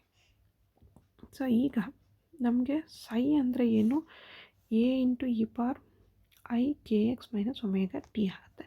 So ಇದನ್ನು derivation ಮಾಡಿದಾಗ, ಟೇಕಿಂಗ್ ಡಿರೈವೇಟಿವ್ಸ್, ನಮಗೇನು ಬರುತ್ತೆ, do psi by Dow T is equals to minus I omega A E power I K X minus omega T ಬರುತ್ತೆ. ಇಲ್ಲಿ minus I omega as it is ಬರೀತೀರಿ. ಇದಿಷ್ಟನ್ನು ನಾವು ಏನಂತ ರಿಪ್ಲೇಸ್ ಮಾಡ್ಬೋದು, ಸೈ ಅಂತ ರಿಪ್ಲೇಸ್ ಮಾಡ್ಬೋದು. ಈಗ psi square del square psi by do square psi by Dow T ಸ್ಕ್ವೇರ್ನ ಇದನ್ನು ಮತ್ತೆ ಡಿಫ್ರೆನ್ಷಿಯೇಟ್ ಮಾಡಿದ್ರೆ ನಮಗೇನಂತ ಬರೀತೀರಿ, minus K square A E power I into K X minus omega T ಬರೀತೀರಿ. ಸೊ ಇದಿಷ್ಟನ್ನು ನಾವು ಮತ್ತೆ ಏನಂತ ಬರೀಬೋದು, ಸೈ ಅಂತ ಬರೆದ್ರೆ ನಮಗೇನು ಬರುತ್ತೆ, minus K square psi X T ಅಂತ ಬರೀತೀರಿ. ಸೊ ವಿ ನೋ ದಟ್ ಮೊಮೆಂಟಮ್ನ ಏನಂತ ಬರಿತೀವಿ ನಾವು, momentum is equals to P is equals to 2π h cut by lambda. So ಅದರಲ್ಲಿ ಕೆನ ನಾವೇನಂತ ಬರಿತೀವಿ, 2π ಬೈ ಲ್ಯಾಂಬ್ಡಾ ಅಂತ ಬರಿತೀವಿ. ಸೊ 2π ಬೈ ಲ್ಯಾಂಬ್ಡಾನ ನಾವೇನಂತ ಕರಿತೀವಿ, ವೇವ್ ನಂಬರ್ ಅಂತ ಕರಿತೀವಿ. ಸೊ ಇಲ್ಲಿ 2π ಬೈ ಲ್ಯಾಂಬ್ಡಾನ ಕೆ ಅಂತ ಬರೆದ್ರೆ ಇದಿಷ್ಟು ಏನಾಗುತ್ತೆ, ಪಿ ಇಸ್ ಈಕ್ವಲ್ಸ್ ಟು ಇದಿಷ್ಟು ವ್ಯಾಲ್ಯೂ 2π ಬೈ ಲ್ಯಾಂಬ್ಡಾನ ಕೆ ಅಂತ ರಿಪ್ಲೇಸ್ ಮಾಡ್ತೀರಿ. ಸೊ ಅವಾಗ ಪಿ ವ್ಯಾಲ್ಯೂ ಏನಾಗುತ್ತೆ, ಕೆ ಹೆಚ್ ಕಟ್ ಆಗುತ್ತೆ. ಸೊ ಅವಾಗ ಕೆ ಏನಾಗುತ್ತೆ, ಪಿ ಬೈ ಹೆಚ್ ಕಟ್ ಆಗುತ್ತೆ. P by H cut K value. So ಇಲ್ಲಿ ಬರುತ್ತೆ. Then next one do square psi by Dow T ಸ್ಕ್ವೇರ್ನಲ್ಲಿ ಕೆ ವ್ಯಾಲ್ಯೂನ ಕೆ ಸ್ಕ್ವೇರ್ ಅಂತ ಇದೆ. ಸೊ ಆ ಕೆ ಸ್ಕ್ವೇರ್ ವ್ಯಾಲ್ಯೂನ ಕೆ ಸ್ಕ್ವೇರ್ ಪ್ಲೇಸ್ನಲ್ಲಿ ಪಿ ಬೈ ಹೆಚ್ ಕಟ್ ಆಗ್ಬೋದು. So so P by H cut ಹಾಕಿದಾಗ ನಮಗೇನು ಬರುತ್ತೆ P square by H cut square. So minus sign ಇರೋದ್ರಿಂದ ಅದನ್ನೇ ಮೈನಸ್ ಸೈನ್ ತೊಗೊತಾ ಇದ್ದೀನಿ. So minus P square by H cut square psi of X comma T ಅಂದರೆ minus K ಪ್ಲೇಸ್ನಲ್ಲಿ ನಾವೇನು ಹಾಕಬೇಕು, ಕೆ ಪ್ಲೇಸ್ನಲ್ಲಿ ಪಿ ಬೈ ಹೆಚ್ ಕಟ್ ಹಾಕಬೇಕು. ಸೊ ಅದನ್ನು P square by H cut square psi of X comma T ಆಗುತ್ತೆ. So ಇದನ್ನು multiply by psi of X comma t the Hamiltonian. So ಹ್ಯಾಮಿಲ್ಟೋನಿಯನ್ಗೆ psi of X comma t multiply ಮಾಡಬೇಕು. Hamiltonian ಅಂದರೆ ಇಲ್ಲಿ ಇದಕ್ಕೆ psi of X comma t multiply ಮಾಡಬೇಕು. ಅಂದರೆ e into psi of X comma t plus that is equals to P square by 2m into psi of X comma t plus v of x into psi of X comma t ಅಂತ multiply ಮಾಡ್ತೀರಿ. So ಇದನ್ನು ಮಾಡಿದಾಗ ನಮಗೇನು ಬರುತ್ತೆ, E into psi of X comma t p square by 2m psi of X comma t v of x v ಅಂದರೆ potential energy psi of X comma t ಬರೀತೀರಿ. So ಈಗ e into psi of X comma t ಈ p square by 2m ಅಂತ ಇರೋದನ್ನು ನಾವು ಏನಂತ ಬರೀಬೋದು, h cut square. So ಇದನ್ನೇ t square psi by Dow T square ಇರೋದನ್ನು p square by H cut square psi of X comma t ಅಂತ ಇದೆ.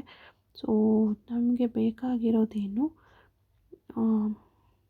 ಇದನ್ನು ಜಸ್ಟ್ ಈ ಕಡೆ ರಿಪ್ಲೇಸ್ ಮಾಡಿಕೊಂಡ್ರೆ ನಮಗೇನು ಬರುತ್ತೆ, H cut square is equals to H cut square is into do psi by Dow T do square psi by Dow T square is equals to P square psi of X comma T ಆಗುತ್ತೆ. ಹೌದಾ? So ಇದು minus sine. So ಇದನ್ನು ನಾವು ಇಲ್ಲಿ substitute ಮಾಡ್ತಾ ಇದ್ದೀವಿ. Plus V of X psi of X comma t as it is. So ಈಗ energy of a matter ವೇವ್ನ ಏನಂತ ಬರಿಬೋದು, is equals to H cut omega ಅಂತ ಬರಿತೀವಿ. ಸೊ ಇದಕ್ಕೂ ಸೈ ಆಫ್ ಎಕ್ಸ್ ಕಮ ಟಿನ ಮಲ್ಟಿಪ್ಲೈ ಮಾಡಿದ್ರೆ ನಮಗೇನು ಬರುತ್ತೆ, ಹೆಚ್ ಕಟ್ ಒಮೇಗಾ ಸೈ ಆಫ್ ಎಕ್ಸ್ ಕಮ ಟಿ, ಇಲ್ಲಿ ಸೈ ಆಫ್ ಎಕ್ಸ್ ಕಮ ಟಿ ಬರುತ್ತೆ. ಸೊ ಇಲ್ಲಿ ಒಮೇಗಾ ಒಮೇಗಾ ಕ್ಯಾನ್ಸಲ್ ಆದರೆ ನಮಗೆ ಏನು ಬರುತ್ತೆ, ಐ ಇಂಟು ಇ ಸೈ, ಇಲ್ಲಿ ಹೆಚ್ ಕಟ್ ಬೈ ಐ ಅಂತ ಬರಿತೀವಿ, ಹೆಚ್ ಕಟ್ ಅಂತ ಬರಿತೀವಿ. ಸೊ ಅದನ್ನು ವ್ಯಾಲ್ಯೂಸ್ನ ಸಬ್ಸ್ಟಿಟ್ಯೂಟ್ ಮಾಡಿಕೊಂಡ್ರೆ ನಮಗೇನು ಬರುತ್ತೆ expression, H cut Dow psi by Dow T is equals to minus H cross square divided by 2m del square psi by Dow T square, do square psi by Dow T square plus V of X psi of X comma T. So ಇದೇ ಈಕ್ವೇಷನ್ನ ಇಲ್ಲಿ ಬರಿತೀವಿ. So ಇದು ಏನು expression for Schrodinger time dependent wave equation ಅಂತ ಹೇಳ್ತೀವಿ. So ಯಾಕೆ ಇದ್ರ ಡಿರೈವೇಷನ್ ಹೇಳ್ತಾ ಇದ್ದೀನಿ ಅಂದರೆ, ಒಂದು ಸರ್ತಿ ಎಕ್ಸಾಮ್ನಲ್ಲಿ 4 ಈಕ್ವೇಷನ್ ಕೊಟ್ಬಿಟ್ಟು ಅದರಲ್ಲಿ ಸ್ಕ್ರಾಡಿಂಜರ್ ಟೈಮ್ ಡಿಪೆಂಡೆಂಟ್ ಈಕ್ವೇಷನ್ ಯಾವುದು ಐಡೆಂಟಿಫೈ ಮಾಡಿರಿ ಅಂತ ಕೊಟ್ಟಿದ್ರು. ಸೊ ಹಾಗಾಗಿ ನಾನು ಇದರ ಡಿರೈವೇಷನ್ ಮಾಡಿಸ್ತಾ ಇದ್ದೀನಿ. For a free particle v of x ಏನಾಗುತ್ತೆ 0, ಅಂದರೆ ಪೊಟೆನ್ಷಿಯಲ್ ಎನರ್ಜಿ ಏನಾಗುತ್ತೆ 0. ಫ್ರೀ ಪಾರ್ಟಿಕಲ್ ಅಂದರೆ ಏನು, ಅದು ಯಾವಾಗಲೂ ಮೂವ್ ಆಗ್ತಾನೆ ಇರುತ್ತೆ. ಸೊ ಮೂವ್ ಆಗ್ತಾ ಇರುತ್ತೆ ಅಂದರೆ ಅದು ಬರೀ ಕೈನೆಟಿಕ್ ಎನರ್ಜಿ ಮಾತ್ರ ಇರುತ್ತೆ, ಪೊಟೆನ್ಷಿಯಲ್ ಎನರ್ಜಿ ಇರಲ್ಲ. ಸೊ ಹಾಗಾಗಿ ಏನಾಗುತ್ತೆ, ಹೆಚ್ cut Dow psi by Dow T is equals to minus H cross square divided by 2m into ಡೋ square psi by Dow T square ಅಂತ ಬರೀತೀರಿ. ಇದು ಏನು Schrodinger time dependent wave equation for a free particle ಅಂತ ಹೇಳ್ತೀವಿ. Then next comes time independent Schrodinger wave equation. So time independent Schrodinger wave equation ಅಂದರೆ ಏನು, consider ನಾವು ಒಂದು equation ತೊಗೊತೀವಿ, H cut Dow psi by Dow T is equals to minus H square divided by 2m do square psi by do X square into V into psi ಅಂತ ಬರಿತೀವಿ. So ಇದರಲ್ಲಿ separate ಮಾಡಬೇಕು, time space ವೇರಿಯಬಲ್ಸ್ನ separate ಮಾಡ್ತೀರಿ. So separate ಮಾಡೋದಂದ್ರೇನು, psi of X comma ಟಿನ ನಾವೇನಂತ ಬರೀಬೋದು, psi of X into T of T ಅಂತ ಬರಿತೀರಿ. ಸೊ ಅದನ್ನು ಜಸ್ಟ್ ಸೈ ಪ್ಲೇಸ್ನಲ್ಲಿ ರಿಪ್ಲೇಸ್ ಮಾಡ್ತಾ ಹೋಗ್ರಿ. ಸೊ ಸೈ dose by Dow T psi ಪ್ಲೇಸ್ನಲ್ಲಿ psi X into T of T ಬರಿತೀರಿ. H cut square by 2m as it is. ಇದರಲ್ಲಿ ಡೋ ಸ್ಕ್ವೇರ್ ಬೈ ಡೋ ಸೈ ಎಕ್ಸ್ ಸ್ಕ್ವೇರ್, ಸೈ ಪ್ಲೇಸ್ನಲ್ಲಿ psi X into T of T ಬರಿತೀರಿ plus V into psi ಇದನ್ನು ಬರಿತೀರಿ. So ಇದೆಲ್ಲ ಬರೆದ ಮೇಲೆ ನಮಗೇನು ಬರುತ್ತೆ,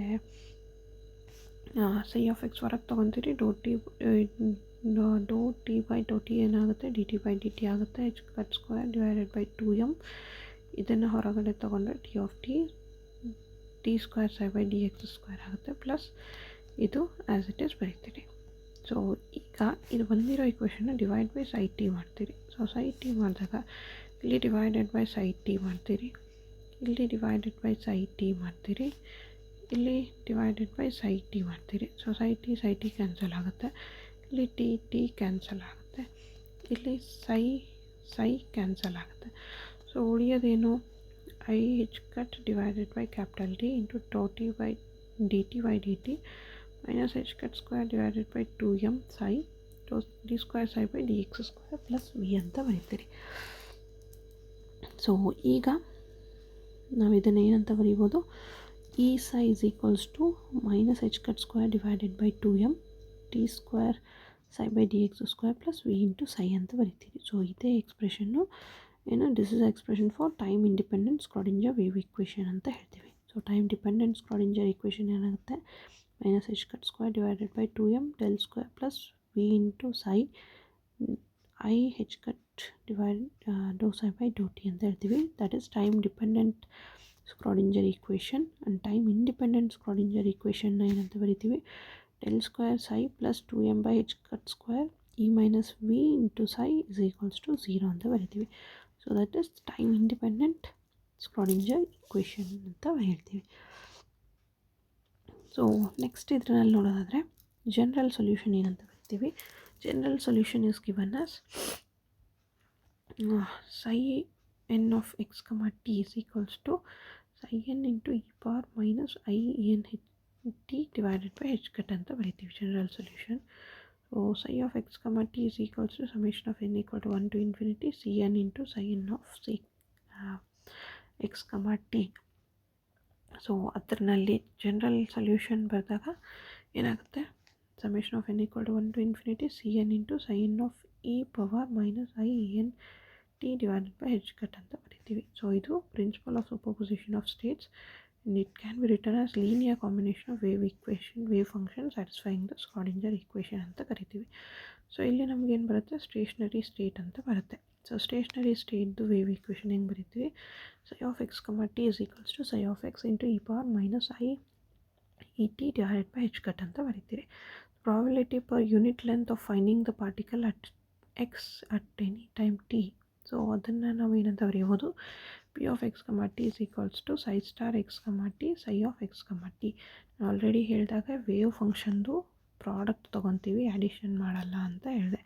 ಸೊ ಪ್ರಾಬಬಿಲಿಟಿ ಬರೀಬೇಕಾದ್ರೆ ನಾವೇನಂತ ಬರಿತೀವಿ, p of x comma t is equals to psi star x into e power I e t divided by h cut. So ಇಲ್ಲಿ ಸ್ಟೇಷನರಿ ಸ್ಟೇಟ್ದು ಜನರಲ್ ಈಕ್ವೇಷನ್ ಏನಿದೆ ಇದೇ ಫಾರ್ಮ್ನಲ್ಲಿ ಇಲ್ಲಿ ಬರ್ತಿರೋದು. ಸೊ ಹಾಗೆ ಇದನ್ನು ಬರ್ತಿರೋದು, ಒಂದು ಪಾಸಿಟಿವ್ ಇದೆ, ಇನ್ನೊಂದು ನೆಗೆಟಿವ್ ಇದೆ. ಸೊ ಹಾಗಾಗಿ ಎರಡು ಕ್ಯಾನ್ಸಲ್ ಆಗುತ್ತೆ. ಉಳಿಯೋದೇನು, P X of T is equals to psi star of X into psi of X ಅಂತ ಕರಿತೀವಿ. So this is probability density of time dependent of time ಅಂತ ಕರಿತೀವಿ. Probability density is independent of time. So ಯಾವಾಗ probability density independent of time ಆಗುತ್ತಾ ಆ ಕಂಡೀಷನ್ನ ನಾವೇನಂತ ಕರಿತೀವಿ, ಸ್ಟೇಷನರಿ ಸ್ಟೇಟ್ ಅಂತ ಕರಿತೀವಿ. ಸ್ಟೇಷನರಿ ಸ್ಟೇಟ್ ಅಂದ್ರೇನು, when probability density is independent of time, so that state is called stationary state ಅಂತ ಕರಿತೀವಿ. So here you can see if the probability distribution function that psi into psi star is independent of time, then the state of the system is said to be stationary state ಅಂತ ಕರಿತೀವಿ. So ಇದಿಷ್ಟು probability ಡೆನ್ಸಿಟಿದು. So ಇದು ಏನೋ stationary state probability ಡೆನ್ಸಿಟಿದು.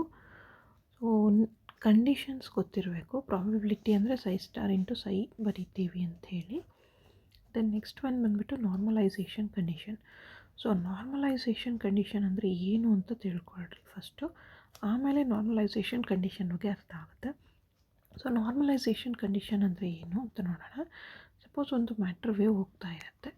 So ಈ matter ವೇವ್ನಲ್ಲಿ suppose ಯಾವುದೋ ಒಂದು ಪಾರ್ಟ್ ಸೈಜ್ ತೊಗೊತೀವಿ, ಅಂದರೆ ಒಂದು ಪಾರ್ಟ್ ಆಫ್ ದಟ್ ವೇವ್ ತೊಗೊತೀವಿ, ಅದರದ್ದು ಲೆಂತ್ಸು ಡಿ ಎಕ್ಸ್ ಅಂತ ತೊಗೊತೀವಿ. ಅಂದರೆ ಈ ಎಕ್ಸ್ ಆ್ಯಕ್ಸಿಸ್ ಮೇಲೆ ಹೋಗ್ತಾ ಇರೋ ವೇವ್ ಒಂದು ಪಾರ್ಟ್ ತೊಗೊತೀವಿ, ಅದನ್ನು ಡಿ ಎಕ್ಸ್ ಅಂತ ಬರಿತೀವಿ. ಸೊ ಈ ಡಿ ಎಕ್ಸ್ನಲ್ಲಿ ನಮಗೆ ಬೇಕಾಗಿರೋ ಪಾರ್ಟಿಕಲ್ ಇದೇನಾ ಇಲ್ಲ ಅಂತ ಕಂಡೀಷನ್ ನಾವೇನು ನೋಡ್ತೀವಿ, ಆ ಕಂಡೀಷನ್ನೇ ನಾವು ನಾರ್ಮಲೈಸೇಷನ್ ಕಂಡೀಷನ್ ಅಂತ ಕರಿತೀವಿ. ಸಪೋಸ್ ನಮಗೆ ಮ್ಯಾಟ್ರ್ ವೇವ್ ಹೋಗ್ತಾ ಇದೆ. ಸೊ ಈ ಮ್ಯಾಟ್ರ್ ವೇವ್ನಲ್ಲಿ ನಮಗೆ ಎಲ್ಲಿದೆ ಪಾರ್ಟಿಕಲ್ ಅಂತ ಗೊತ್ತಿಡಿಯೋಕ್ಕಾಗಲ್ಲ. ಸೊ ಅದಕ್ಕೆ ನಾವೇನು ಮಾಡ್ತೀವಿ, ಈ ಮ್ಯಾಟ್ರ್ ವೇವ್ ಹೋಗ್ತಾ ಇದೆ ಅಂದರೆ ಒಂದು particular part of that matter wave ತೊಗೊತೀವಿ ಡಿ ಎಕ್ಸ್ ಅಂತ. ಸೊ ಈ ಡಿ ಎಕ್ಸ್ ಅಂತ ತೊಗೊಂಡ್ರೆ ಈ ಡಿ ಎಕ್ಸ್ ಪಾಯಿಂಟಿಂದನೇ ವೇವ್ ಪಾಸ್ ಆಗಬೇಕು. ಸೊ ವೇವ್ ಪಾಸ್ ಆಗಬೇಕು ಅಂದರೆ ಆ ವೇವ್ನಲ್ಲಿ ಪಾರ್ಟಿಕಲ್ ಇದೆ ಅಂದರೆ that particle should pass through this D X ಅಂತ ಅಜ್ಯೂಮ್ ಮಾಡ್ಕೊತೀವಿ. ಸೊ ಈಗ ಡಿ ಎಕ್ಸಿಗೆ ತೊಗೊಂಡು ನಮಗೆ ಏನು ಬರುತ್ತೆ, ಜಸ್ಟ್ ಡಿ ಎಕ್ಸ್ ಪಾರ್ಟ್ನಲ್ಲಿ ಅಷ್ಟೇ ಪಾರ್ಟಿಕಲ್ ಇದೆನಾ ಇಲ್ಲ ಅಂತ ಗೊತ್ತಾಗುತ್ತೆ. ಸೊ ಅದಕ್ಕೆ ನಾವು ಅದನ್ನು ಏನು ಮಾಡ್ತೀವಿ, ಡಿ ಎಕ್ಸ್ ಅಂತ ಇದ್ದಿದ್ದನ್ನು ತೊಗೊಂಡ್ಬಿಟ್ಟು we integrate that over the limits -∞ to +∞ ಅಂತ ಇಂಟಿಗ್ರೇಟ್ ಮಾಡ್ತೀವಿ. ಸೊ ಆವಾಗ ನಮಗೇನು ಬರುತ್ತೆ, ಡಿ ಎಕ್ಸ್ನಲ್ಲಿ ಇರೋದು ವ್ಯಾಲ್ಯೂ ಓವರ್ ದ ಎಂಟೈರ್ ವೇವ್ಗೆ ನಾವು ಫೈಂಡ್ ಔಟ್ ಮಾಡೋದಕ್ಕೆ ಕಂಡೀಷನ್ ಬರುತ್ತೆ. ಸೊ ಆ ಕಂಡೀಷನ್ನ ನಾವು ಏನಂತ ಕರಿತೀವಿ, ನಾರ್ಮಲೈಸೇಷನ್ ಕಂಡೀಷನ್. ನಾರ್ಮಲೈಸೇಷನ್ ಅನ್ನೋ ವರ್ಡ್ ಅಂದರೆ ಏನು ನೆನ್ಪಿಟ್ಕೊಂಡಿರಬೇಕು, ವಿತಿನ್ ದ ಗಿವನ್ ಡಿಸ್ಟೆನ್ಸ್ ಅಥವಾ given length of the wave particle is present or not ಅದನ್ನು ಚೆಕ್ ಮಾಡೋದಕ್ಕೆ ನಾರ್ಮಲೈಸೇಷನ್ ಕಂಡೀಷನ್ ಅಂತ ಹೇಳ್ತೀವಿ. Probability per unit length of finding the particle at position x at time t is, so p is equals to psi star x, t into psi x, t ಅಂತ ಬರಿತೀವಿ. So probability ಅದು probability of finding the particle in length D X.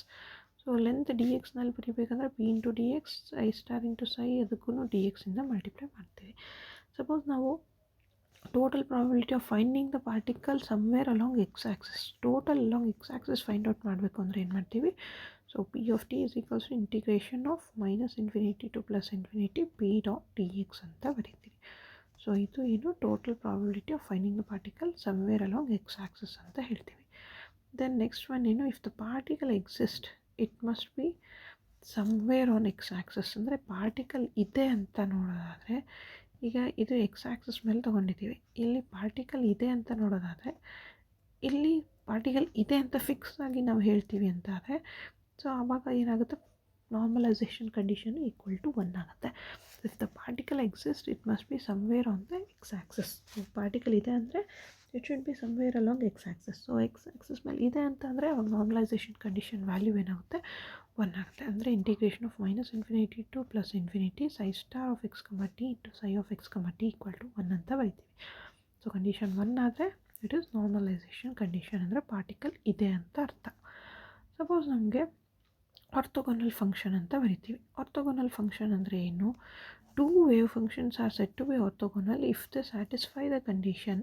So satisfy the conditions integration of -∞ to +∞ psi star, ಇಲ್ಲಿ x, t ಅನ್ನೋದು common, ಹಾಗಾಗಿ ನಾನು ಅದನ್ನು ಹೇಳಲ್ಲ, psi n star into psi m is into D X equal to 0 ಅಂತ ಬರಿತೀವಿ. So 0 ಅಂತ ಆದರೆ for n not equal to m. So n equal to m ಆದರೆ ಏನಾಗ್ಬಿಡುತ್ತೆ, ಇದೇ ಆಗ್ಬಿಡುತ್ತೆ. n ಈಕ್ವಲ್ ಟು m ಆದರೆ ಎರಡು ಒಂದೇ ಇರುತ್ತೆ, ನಾರ್ಮಲೈಸೇಷನ್ ಕಂಡೀಷನ್ 1 ಆಗುತ್ತೆ.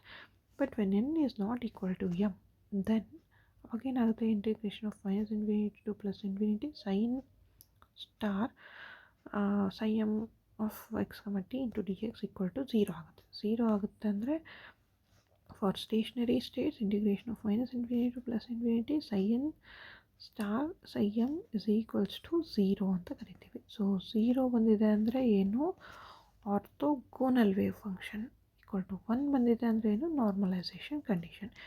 ಈ ಎರಡು normalisation condition orthogonal wave function ಎರಡೂ ಕಂಡೀಷನ್ನ ಕಂಬೈನ್ ಮಾಡಿದಾಗ ನಮಗೇನು ಬರುತ್ತೆ, ಅದೇ ಕಂಡೀಷನ್ನೇ ನಾವು ಆರ್ಥೋನಾರ್ಮಲ್ ವೇವ್ ಫಂಕ್ಷನ್ ಅಂತ ಕರಿತೀವಿ. Orthonormal wave function,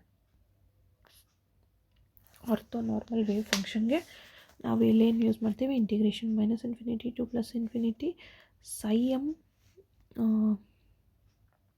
star psi n into D x is equals to delta m n ಅಂತ ಬರಿತೀವಿ. ಸೊ ಈ ಡೆಲ್ಟಾ ಎಮ್ ಎನ್ನ ಏನಂತ ಬರಿತೀವಿ, ಕ್ರೋನೆಕರ್ ಡೆಲ್ಟಾ ಸಿಂಬಲ್ ಅಂತ ಕರಿತೀವಿ. ಕ್ರೋನೆಕರ್ ಡೆಲ್ಟಾ ಸಿಂಬಲ್ ಅಂತ ಕರಿತೀವಿ.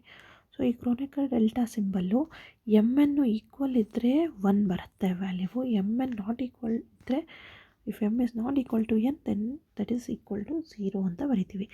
ಯಾವಾಗ ಈಕ್ವಲ್ ಟು 1 ಬರುತ್ತೆ ಅದನ್ನು ನಾವು ಏನಂತ ಕರಿತೀವಿ, ನಾರ್ಮಲೈಸೇಷನ್ ಕಂಡೀಷನ್ ಅಂತ ಕರಿತೀವಿ. So normalisation condition orthonormal wave ಫಂಕ್ಷನಲ್ಲಿ if M is equals to N then that leads to the normalisation condition. Then if it is M is not equal to N ಆದರೆ ಏನು 0 ಅಂತ ಹೇಳಿದೆ. So M equal to not equal to N ಅಂದರೆ ಏನಾಗುತ್ತೆ, that is under orthogonal condition ಅಂತ ಕರಿತೀವಿ.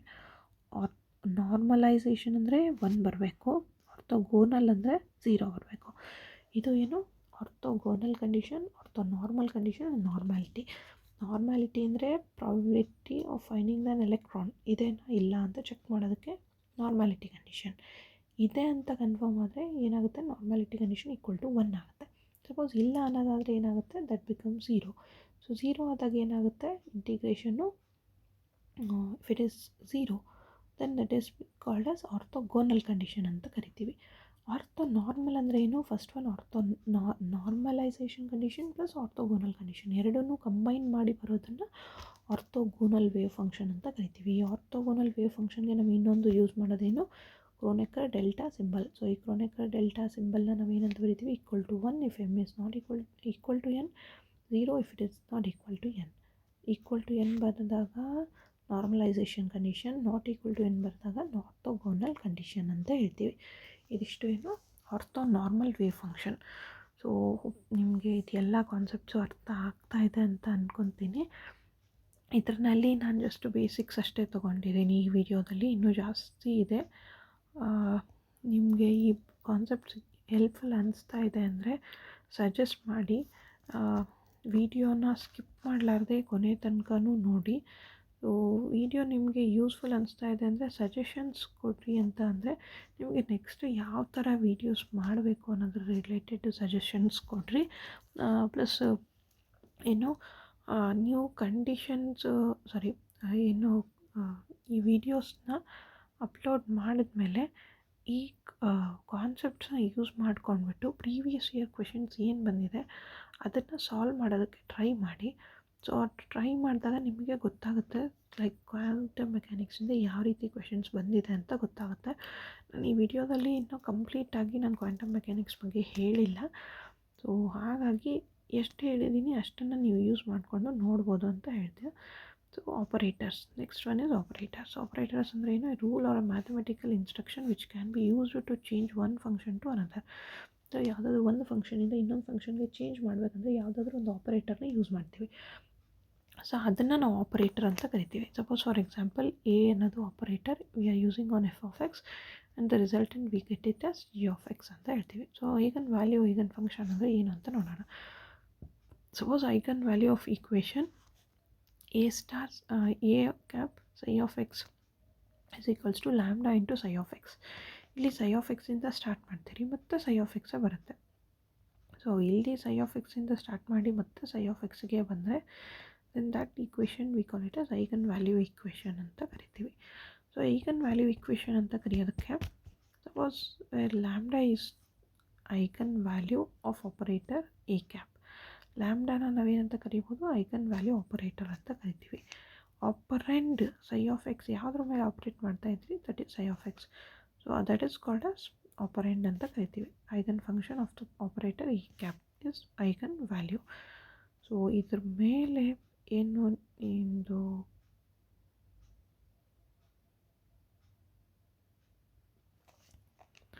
Eigen value operator A cap, operand psi of x, eigen function of the operator I cap and eigen value lambda. So ಇದರಲ್ಲಿ ಇದನ್ನು operator ಅಂತ ಕರಿತೀವಿ, psi of x is operand, lambda is eigen value. ಈ complete ಈಕ್ವೇಷನ್ನ eigen value equation ಅಂತ ಕರಿತೀವಿ. ಈಗ for example ನೋಡೋಣದಾದರೆ, ಈಗ ನನಗೆ ಒಂದು psi of x ವ್ಯಾಲ್ಯೂ ತೊಗೊತೀನಿ. ನಾನು psi of x suppose e⁻²x ಅಂತ ಒಂದು ತೊಗೊತೀನಿ. ಇದನ್ನು ಆಪರೇಟರ್ ಅಂದರೆ ಏನು, it is a mathematical instruction which can be used to change one function to another function ಅಂತ ಹೇಳಿದೆ. ಸೊ ಒಂದು ಫಂಕ್ಷನ್ ನಾನು ಯಾವ್ದು ತೊಗೊತಾ ಇದ್ದೀನಿ, e⁻²x ತೊಗೊತಾ ಇದ್ದೀನಿ. ಇದಕ್ಕೆ ಆಪರೇಟರ್ ಯೂಸ್ ಮಾಡಬೇಕು. ನಾನು ಆಪರೇಟರ್ ಏನು ಯೂಸ್ ಮಾಡ್ತೀನಿ, ಸೊ ಆಪರೇಟರ್ನ ∂² / ಅಂತ ಯೂಸ್ ಮಾಡ್ತೀನಿ. So ∂² / x² ಆಪರೇಟರ್ನ psi of x ಮೇಲೆ ಯೂಸ್ ಮಾಡಬೇಕು. ಸೊ ∂² ಅಥವಾ ಪಾರ್ಷಿಯಲ್ ಡೆರಿವೇಷನ್ ಏನು ಬೇಡ, ನಾರ್ಮಲ್ ಡೆರಿವೇಷನ್ ಮಾಡೋಣ, d² / dx² ಅಂತ ತೊಗೊತೀನಿ.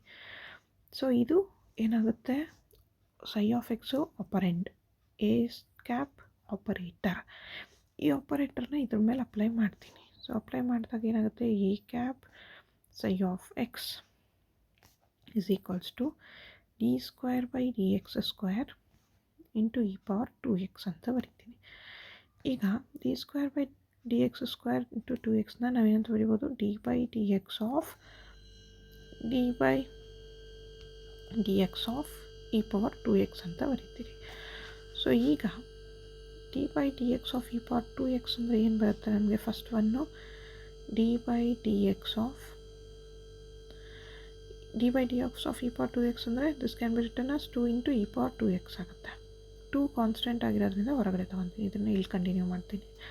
ಸೊ 2 ಹೊರಗಡೆ ತೊಗೊಂಡಾಗ ನಮಗೇನು ಬರುತ್ತೆ, D by D x of again E power 2x ಅಂತ ಬರೀತೀರಿ.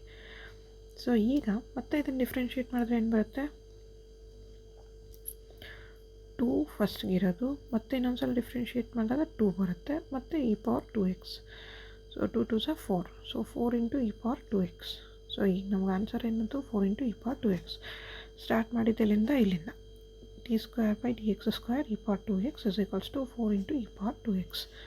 ಸೊ ಇದರಲ್ಲಿ ಈ d square by D x ಸ್ಕ್ವೇರ್ನ ಏನಂತ ಕರಿತೀವಿ, ಆಪರೇಟರ್ ಅಂತ ಕರಿತೀವಿ.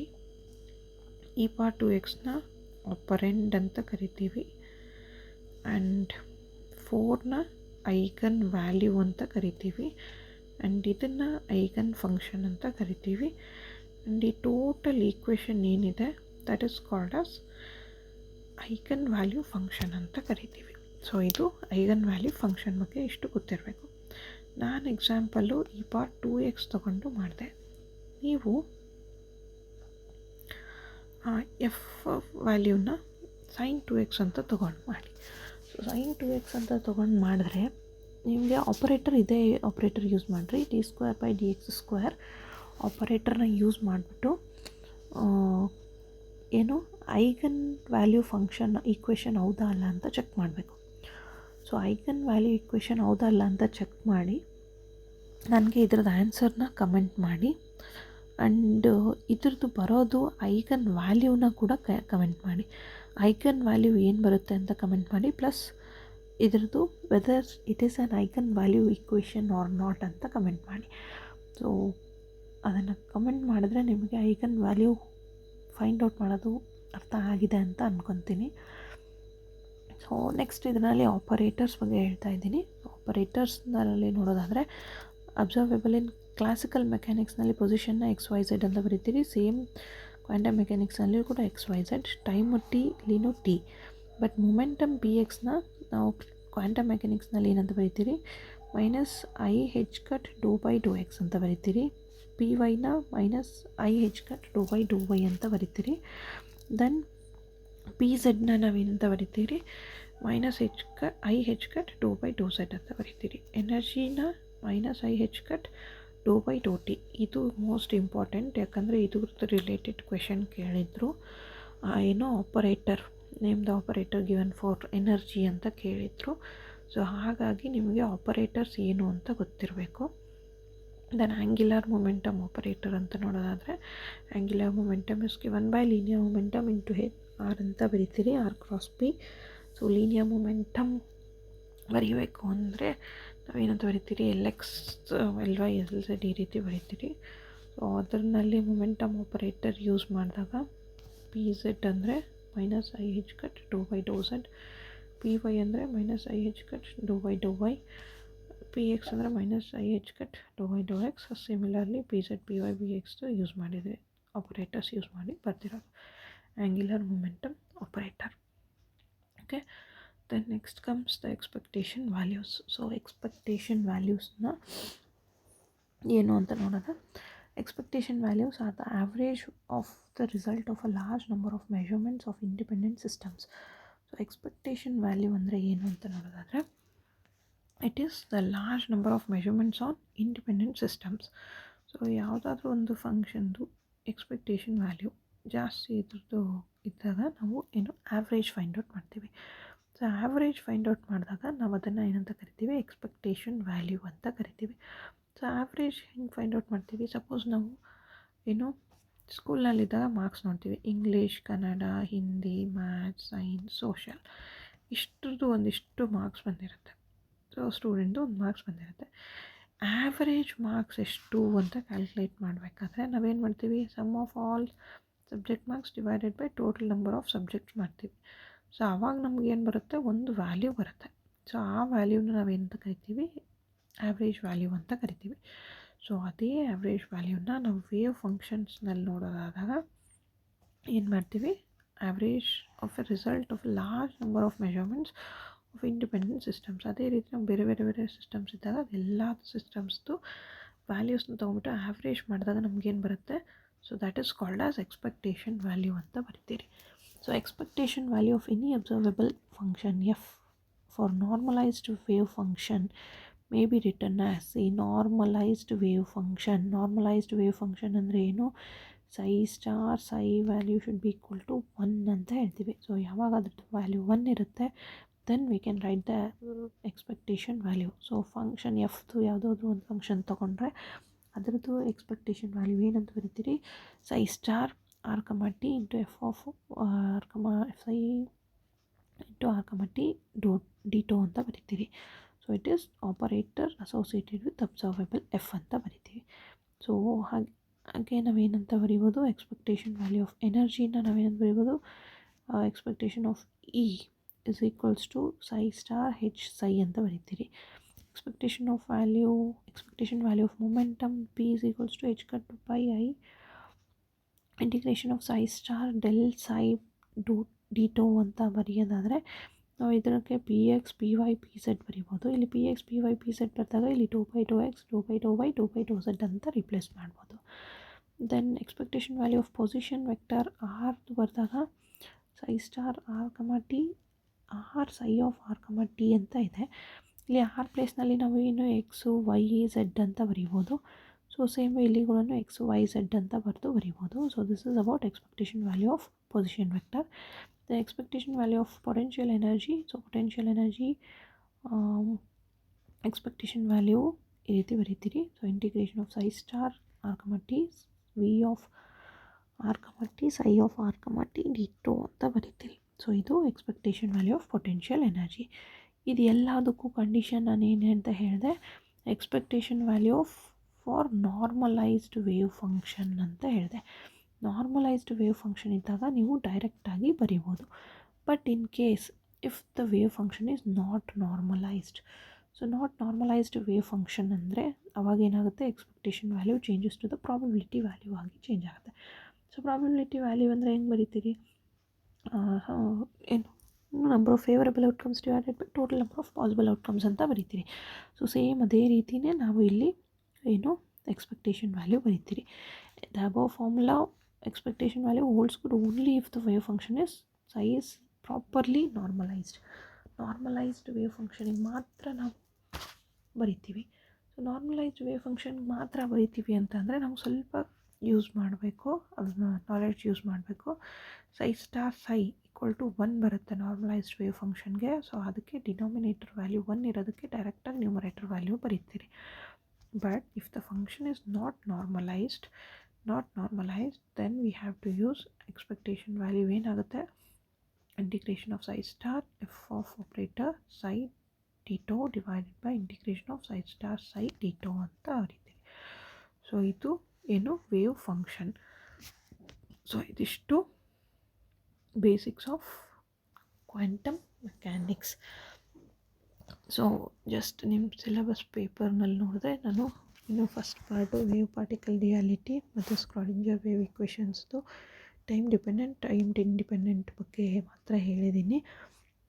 ಇನ್ನು ಇದರಲ್ಲಿ particle in 1 dimensional box, 2 dimensional box, 3 dimensional box ಇದೆ, ಸ್ಟೆಪ್ ಪೊಟೆನ್ಷಿಯಲ್ ಇದೆ. ದೆನ್ ಇದರಲ್ಲಿ ಏನು ಲೀನಿಯರ್ ಹಾರ್ಮೋನಿಕ್ ಆಸಿಲೇಟರ್ ಇದೆ, ದೆನ್ ಕಾಮ್ಯುಟೇಟರ್ಸ್ ಇದೆ. ದೆನ್ ಕಾಮ್ಯುಟೇಟರ್ಸ್ ನೆಕ್ಸ್ಟು ಇನ್ನೇನು ಬರುತ್ತೆ, hydrogen atom, most important concept hydrogen atom ಬರುತ್ತೆ. ದೆನ್ ಇದನ್ನು ಬಿಟ್ಟರೆ ನಮಗೆ ಏನು ಟೈಮ್ ಡಿಪೆಂಡೆಂಟ್ ಪರ್ಟರ್ಬೇಷನ್ ಥಿಯರಿ ಬರುತ್ತೆ, ಟೈಮ್ ಇಂಡಿಪೆಂಡೆಂಟ್ ಪರ್ಟರ್ಬೇಷನ್ ಥಿಯರಿನೂ ಬರುತ್ತೆ. ದೆನ್ ಫರ್ಮಿಸ್ ಗೋಲ್ಡನ್ ರೂಲ್ ಬರುತ್ತೆ. Fermi's golden rule, Pauli's exclusion principle, ಮತ್ತು ವೇರಿಯೇಷನಲ್ಲಿ ಮೆಥಡ್ಸು ಅದನ್ನೆಲ್ಲ ಓದ್ತೀರಿ ಇದೆಲ್ಲ. ಸೊ ಇಷ್ಟು ಕಾನ್ಸೆಪ್ಟ್ಸು ನೀವು ಏನು ಪ್ರಿಪೇರ್ ಆಗಬೇಕು ಇದಕ್ಕೆ. ಸೊ ಹೋಪ್ ನಿಮಗೆ ಈ ವಿಡಿಯೋ ಯೂಸ್ಫುಲ್ ಅನಿಸಿದೆ ಅಂತ ಅಂದರೆ ಕಮೆಂಟ್ ಮಾಡಿ. So if you are new to this channel then subscribe ಮಾಡಿರಿ and all your suggestions are welcome. ನಿಮಗೆ ಮೋಸ್ಟ್ಲಿ ನನಗೆ ಕ್ವಾಂಟಮ್ ಮೆಕ್ಯಾನಿಕ್ಸ್ ಕಷ್ಟ ಅಂತ ಅನಿಸಿತ್ತು. ಸೊ ಹಾಗಾಗಿ ನಾನು ಬೇಸಿಕ್ ಕಾನ್ಸೆಪ್ಟ್ಸಿಂದ ನಾನು ಪ್ರಿಪೇರ್ ಆಗಿದೆ. ಡೋಂಟ್ ನೋ, ಎಷ್ಟೊಂದು ಜನ ಕ್ವಾಂಟಮ್ ಮೆಕ್ಯಾನಿಕ್ಸ್ ಕಷ್ಟ ಅಂತಲೇ ಅಂತಾರೆ. ಸೊ ಹಾಗಾಗಿ ನಾನು ಇಷ್ಟು ಬೇಸಿಕ್ ಕಾನ್ಸೆಪ್ಟ್ಸಿಂದ ಸ್ಟಾರ್ಟ್ ಮಾಡಿದ್ದು. ಸೊ ಇದು ಬೇಸಿಕ್ ಕಾನ್ಸೆಪ್ಟ್ಸಿಂದನೂ ಕ್ವೆಶನ್ಸ್ ಬಂದಿದ್ದಾವೆ. ಸೊ ಪ್ರೀವಿಯಸ್ ಇಯರ್ ಕ್ವೆಶನ್ಸ್ನ ಟ್ರೈ ಮಾಡಿ, ಅರ್ಥ ಆಗುತ್ತೆ ನಿಮಗೆ ಯಾಕೆ ನಾನು ಇದೆಲ್ಲ ಕಾನ್ಸೆಪ್ಟ್ಸ್ ಹೇಳಿದ್ದೀನಿ ಅಂಥೇಳಿ. ಸೊ ಇದೆಲ್ಲ ಬೇಸ್ ನಮ್ಗೆ ಗೊತ್ತಿದ್ರೇ ನೆಕ್ಸ್ಟ್ ಕಾನ್ಸೆಪ್ಟ್ಸ್ನ ಈಸಿಯಾಗಿ ಅರ್ಥ ಮಾಡ್ಕೊಳ್ಳೋದಕ್ಕಾಗುತ್ತೆ. ಸೊ ಹಾಗಾಗಿ ಇದೆಲ್ಲ ಕಾನ್ಸೆಪ್ಟ್ಸ್ನ ಎಕ್ಸ್ಪ್ಲೇನ್ ಮಾಡಿದ್ದೀನಿ. ಹೋಪ್ ನಿಮಗೆ ಈ ವಿಡಿಯೋ ಯೂಸ್ಫುಲ್ ಆಗಿದೆ ಅಂದರೆ ಕಮೆಂಟ್ ಮಾಡಿ. ಆ್ಯಂಡ್ ವಿಡಿಯೋನ ಸ್ಕಿಪ್ ಮಾಡಲಾರ್ದೆ ಕೊನೆವರೆಗೂ ನೋಡಿದ್ದಕ್ಕೆ thank you and all the best for your preparation. Happy Christmas. Thank you.